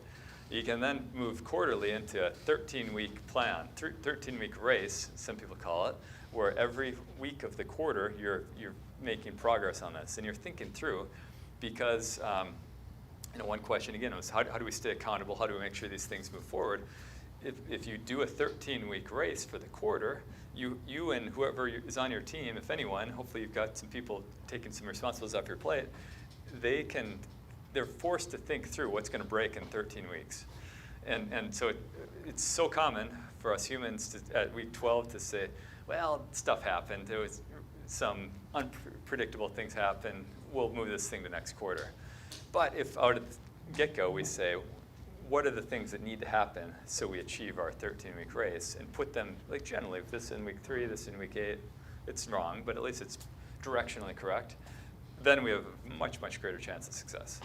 So that's for quarterly. And then on the right, you have your accountabilities. You can build this right sheet there, this right column for everyone on your team. Even your assistant, if you have a virtual assistant, you should have this for them. Like I was saying earlier, a lot of people outsource and they think, well, I've outsourced. The way we're doing things, I don't need to manage them. I'm just going to outsource it. But I don't like that approach. I think it's better to be very clear with them, just like you would with an employee, and give them this whole sheet. Be transparent. And everyone has that clarity. Everyone has that alignment. And then everyone has that direction for their own accountabilities too. So this is way easier said than done. This can take years to really get into place. If you've got a big organization, it takes years to embed and get into the DNA of the company. If you're earlier, awesome. You can get it ingrained earlier before it gets too complicated. But I highly encourage you to get these things in there. And so what we do, we try to just help each other be accountable, keep building on these things, get stronger and stronger over time. So, looks like we're getting cut off here on the bottom of this page. I'm not sure why, sorry. But what we do for this, we do just weekly. We just do weekly memberships on these. We don't have any long-term things because people get in and they get a ton of value. But we have, we help go through and peel back the layers, layer by layer by layer, until people get clarity on these things. And they get help from each other. They get help from coaching. And they can get clarity on a vision that actually will work and be sustainable. I think, is Wizard Wizard must be the code here for free week, and then you can cancel if you don't want to. But if you don't want to continue, we are closing up for new members in May, just because we like to go really deep, have people know each other, and then get actually know each other's company. So it is truly like a group advisory board. So you're not just getting together like this, hey, I've got an idea, hey, I've got an idea. It's great, it's helpful. Do that, you must have that. But in addition to that, if you have a small group that you really know each other and know each other's problems, that can be a good complement to what you already have. Questions? How am I on time now, Carlos? 2 minutes. So, no, we can, I'd say in the next few minutes, we could wrap up at least for the stream portion of things. Okay. So people are not waiting on the stream, and if any anyone, I'm sure here is going to have questions, they're able to just go up to you and ask questions. Sounds great. Yeah, it's welcome. So you're, sorry. Touch on pass. So you're going to Global Sources, Canton Fair, Yeah. bouncing around everywhere. So if you're us as Amazon sellers or e-commerce sellers, are there categories that you're leaning into that you would suggest that we look at? And I know this is probably being, a little bit behind the curtain with you. And are there categories that you don't want to be in? So more specifically, probably at first would be which categories would you stay away from, and which ones would you lean into? Yeah, and that is a funny, this is a question I think everyone heard, but which categories do I like right now and don't like right now? And it is a funny question that's both like super high level and super low level in different ways, right? For us, we do a lot in home. We do toys. There's a few areas that we do for our own brands a little bit more. For brands we're partnering with, we extend from that quite a bit. We've got sporting goods. We've got some attire. We've got several more out there. So we have not done much in the categories that where there's potential black hat issues more, like supplements have had some issues and some of those things. We've tried to stay away from some of those. We have, for things that are just short term, like fashion or fad, trend type things, so some types of clothing, some types of toys. Like I'd look at a little bit more granular than that. We would stay away from those because I want longer term stuff. But we do like, we try to find things where we've got the differentiators, where we've got a path to differentiation. So again, like for toys, one things I'm looking at is this type of app concept I was talking about where we can break through. That's one thing I like. Another thing I like is home, but expanding on home, we've done a lot with like parts. So commercial, industrial, and residential type parts in specific industry, going deep, and then being able to do B2B as well as B2C. I think it was you actually that was talking about Shopify, right? Mm-hmm. So one of the things that we're doing too is trying to go B2B off of Amazon a little bit more than we are. We've got the whole infrastructure, and a particular industry may not be good at B2B or B2B2C, right? Those industries where you've got a distributor in the middle. If we can use our infrastructure and get after that more than we have, we've got way better infrastructure than everyone else because we built B2C infrastructure, right? So we're looking at some of those where we can use that. So I didn't answer exactly how you maybe wanted it, but that's how I'm thinking about it. Okay, got it. Okay, thank you. Appreciate it. Other questions? Okay. Thank you so much. Yeah. Yeah. Thanks. We'll be here, but you have to cut out because you have to get to your Can't You tell. gotta be out of here around 5. Yeah, at the latest. Yeah. So he's gonna stay here while we're networking. He's gotta cut out around 5. We can, anybody who has questions, you can come here, you can ask them. We're gonna stay here and network. All right. Thanks, guys. Appreciate the questions. That was fun. I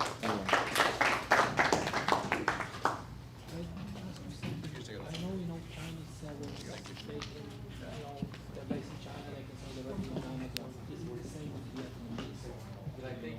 The only difference between the Vietnamese is that they don't really sell as much as the Chinese sellers do.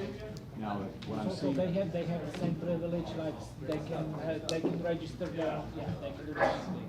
The difference between a Vietnamese seller and a Chinese seller is the Vietnam, we have no tariffs with them. Yeah, I know. So what I'm seeing a lot of Chinese manufacturers do is they have their manufacturing in China, they're setting up a sister factory in Vietnam, and now they're setting them up in Mexico.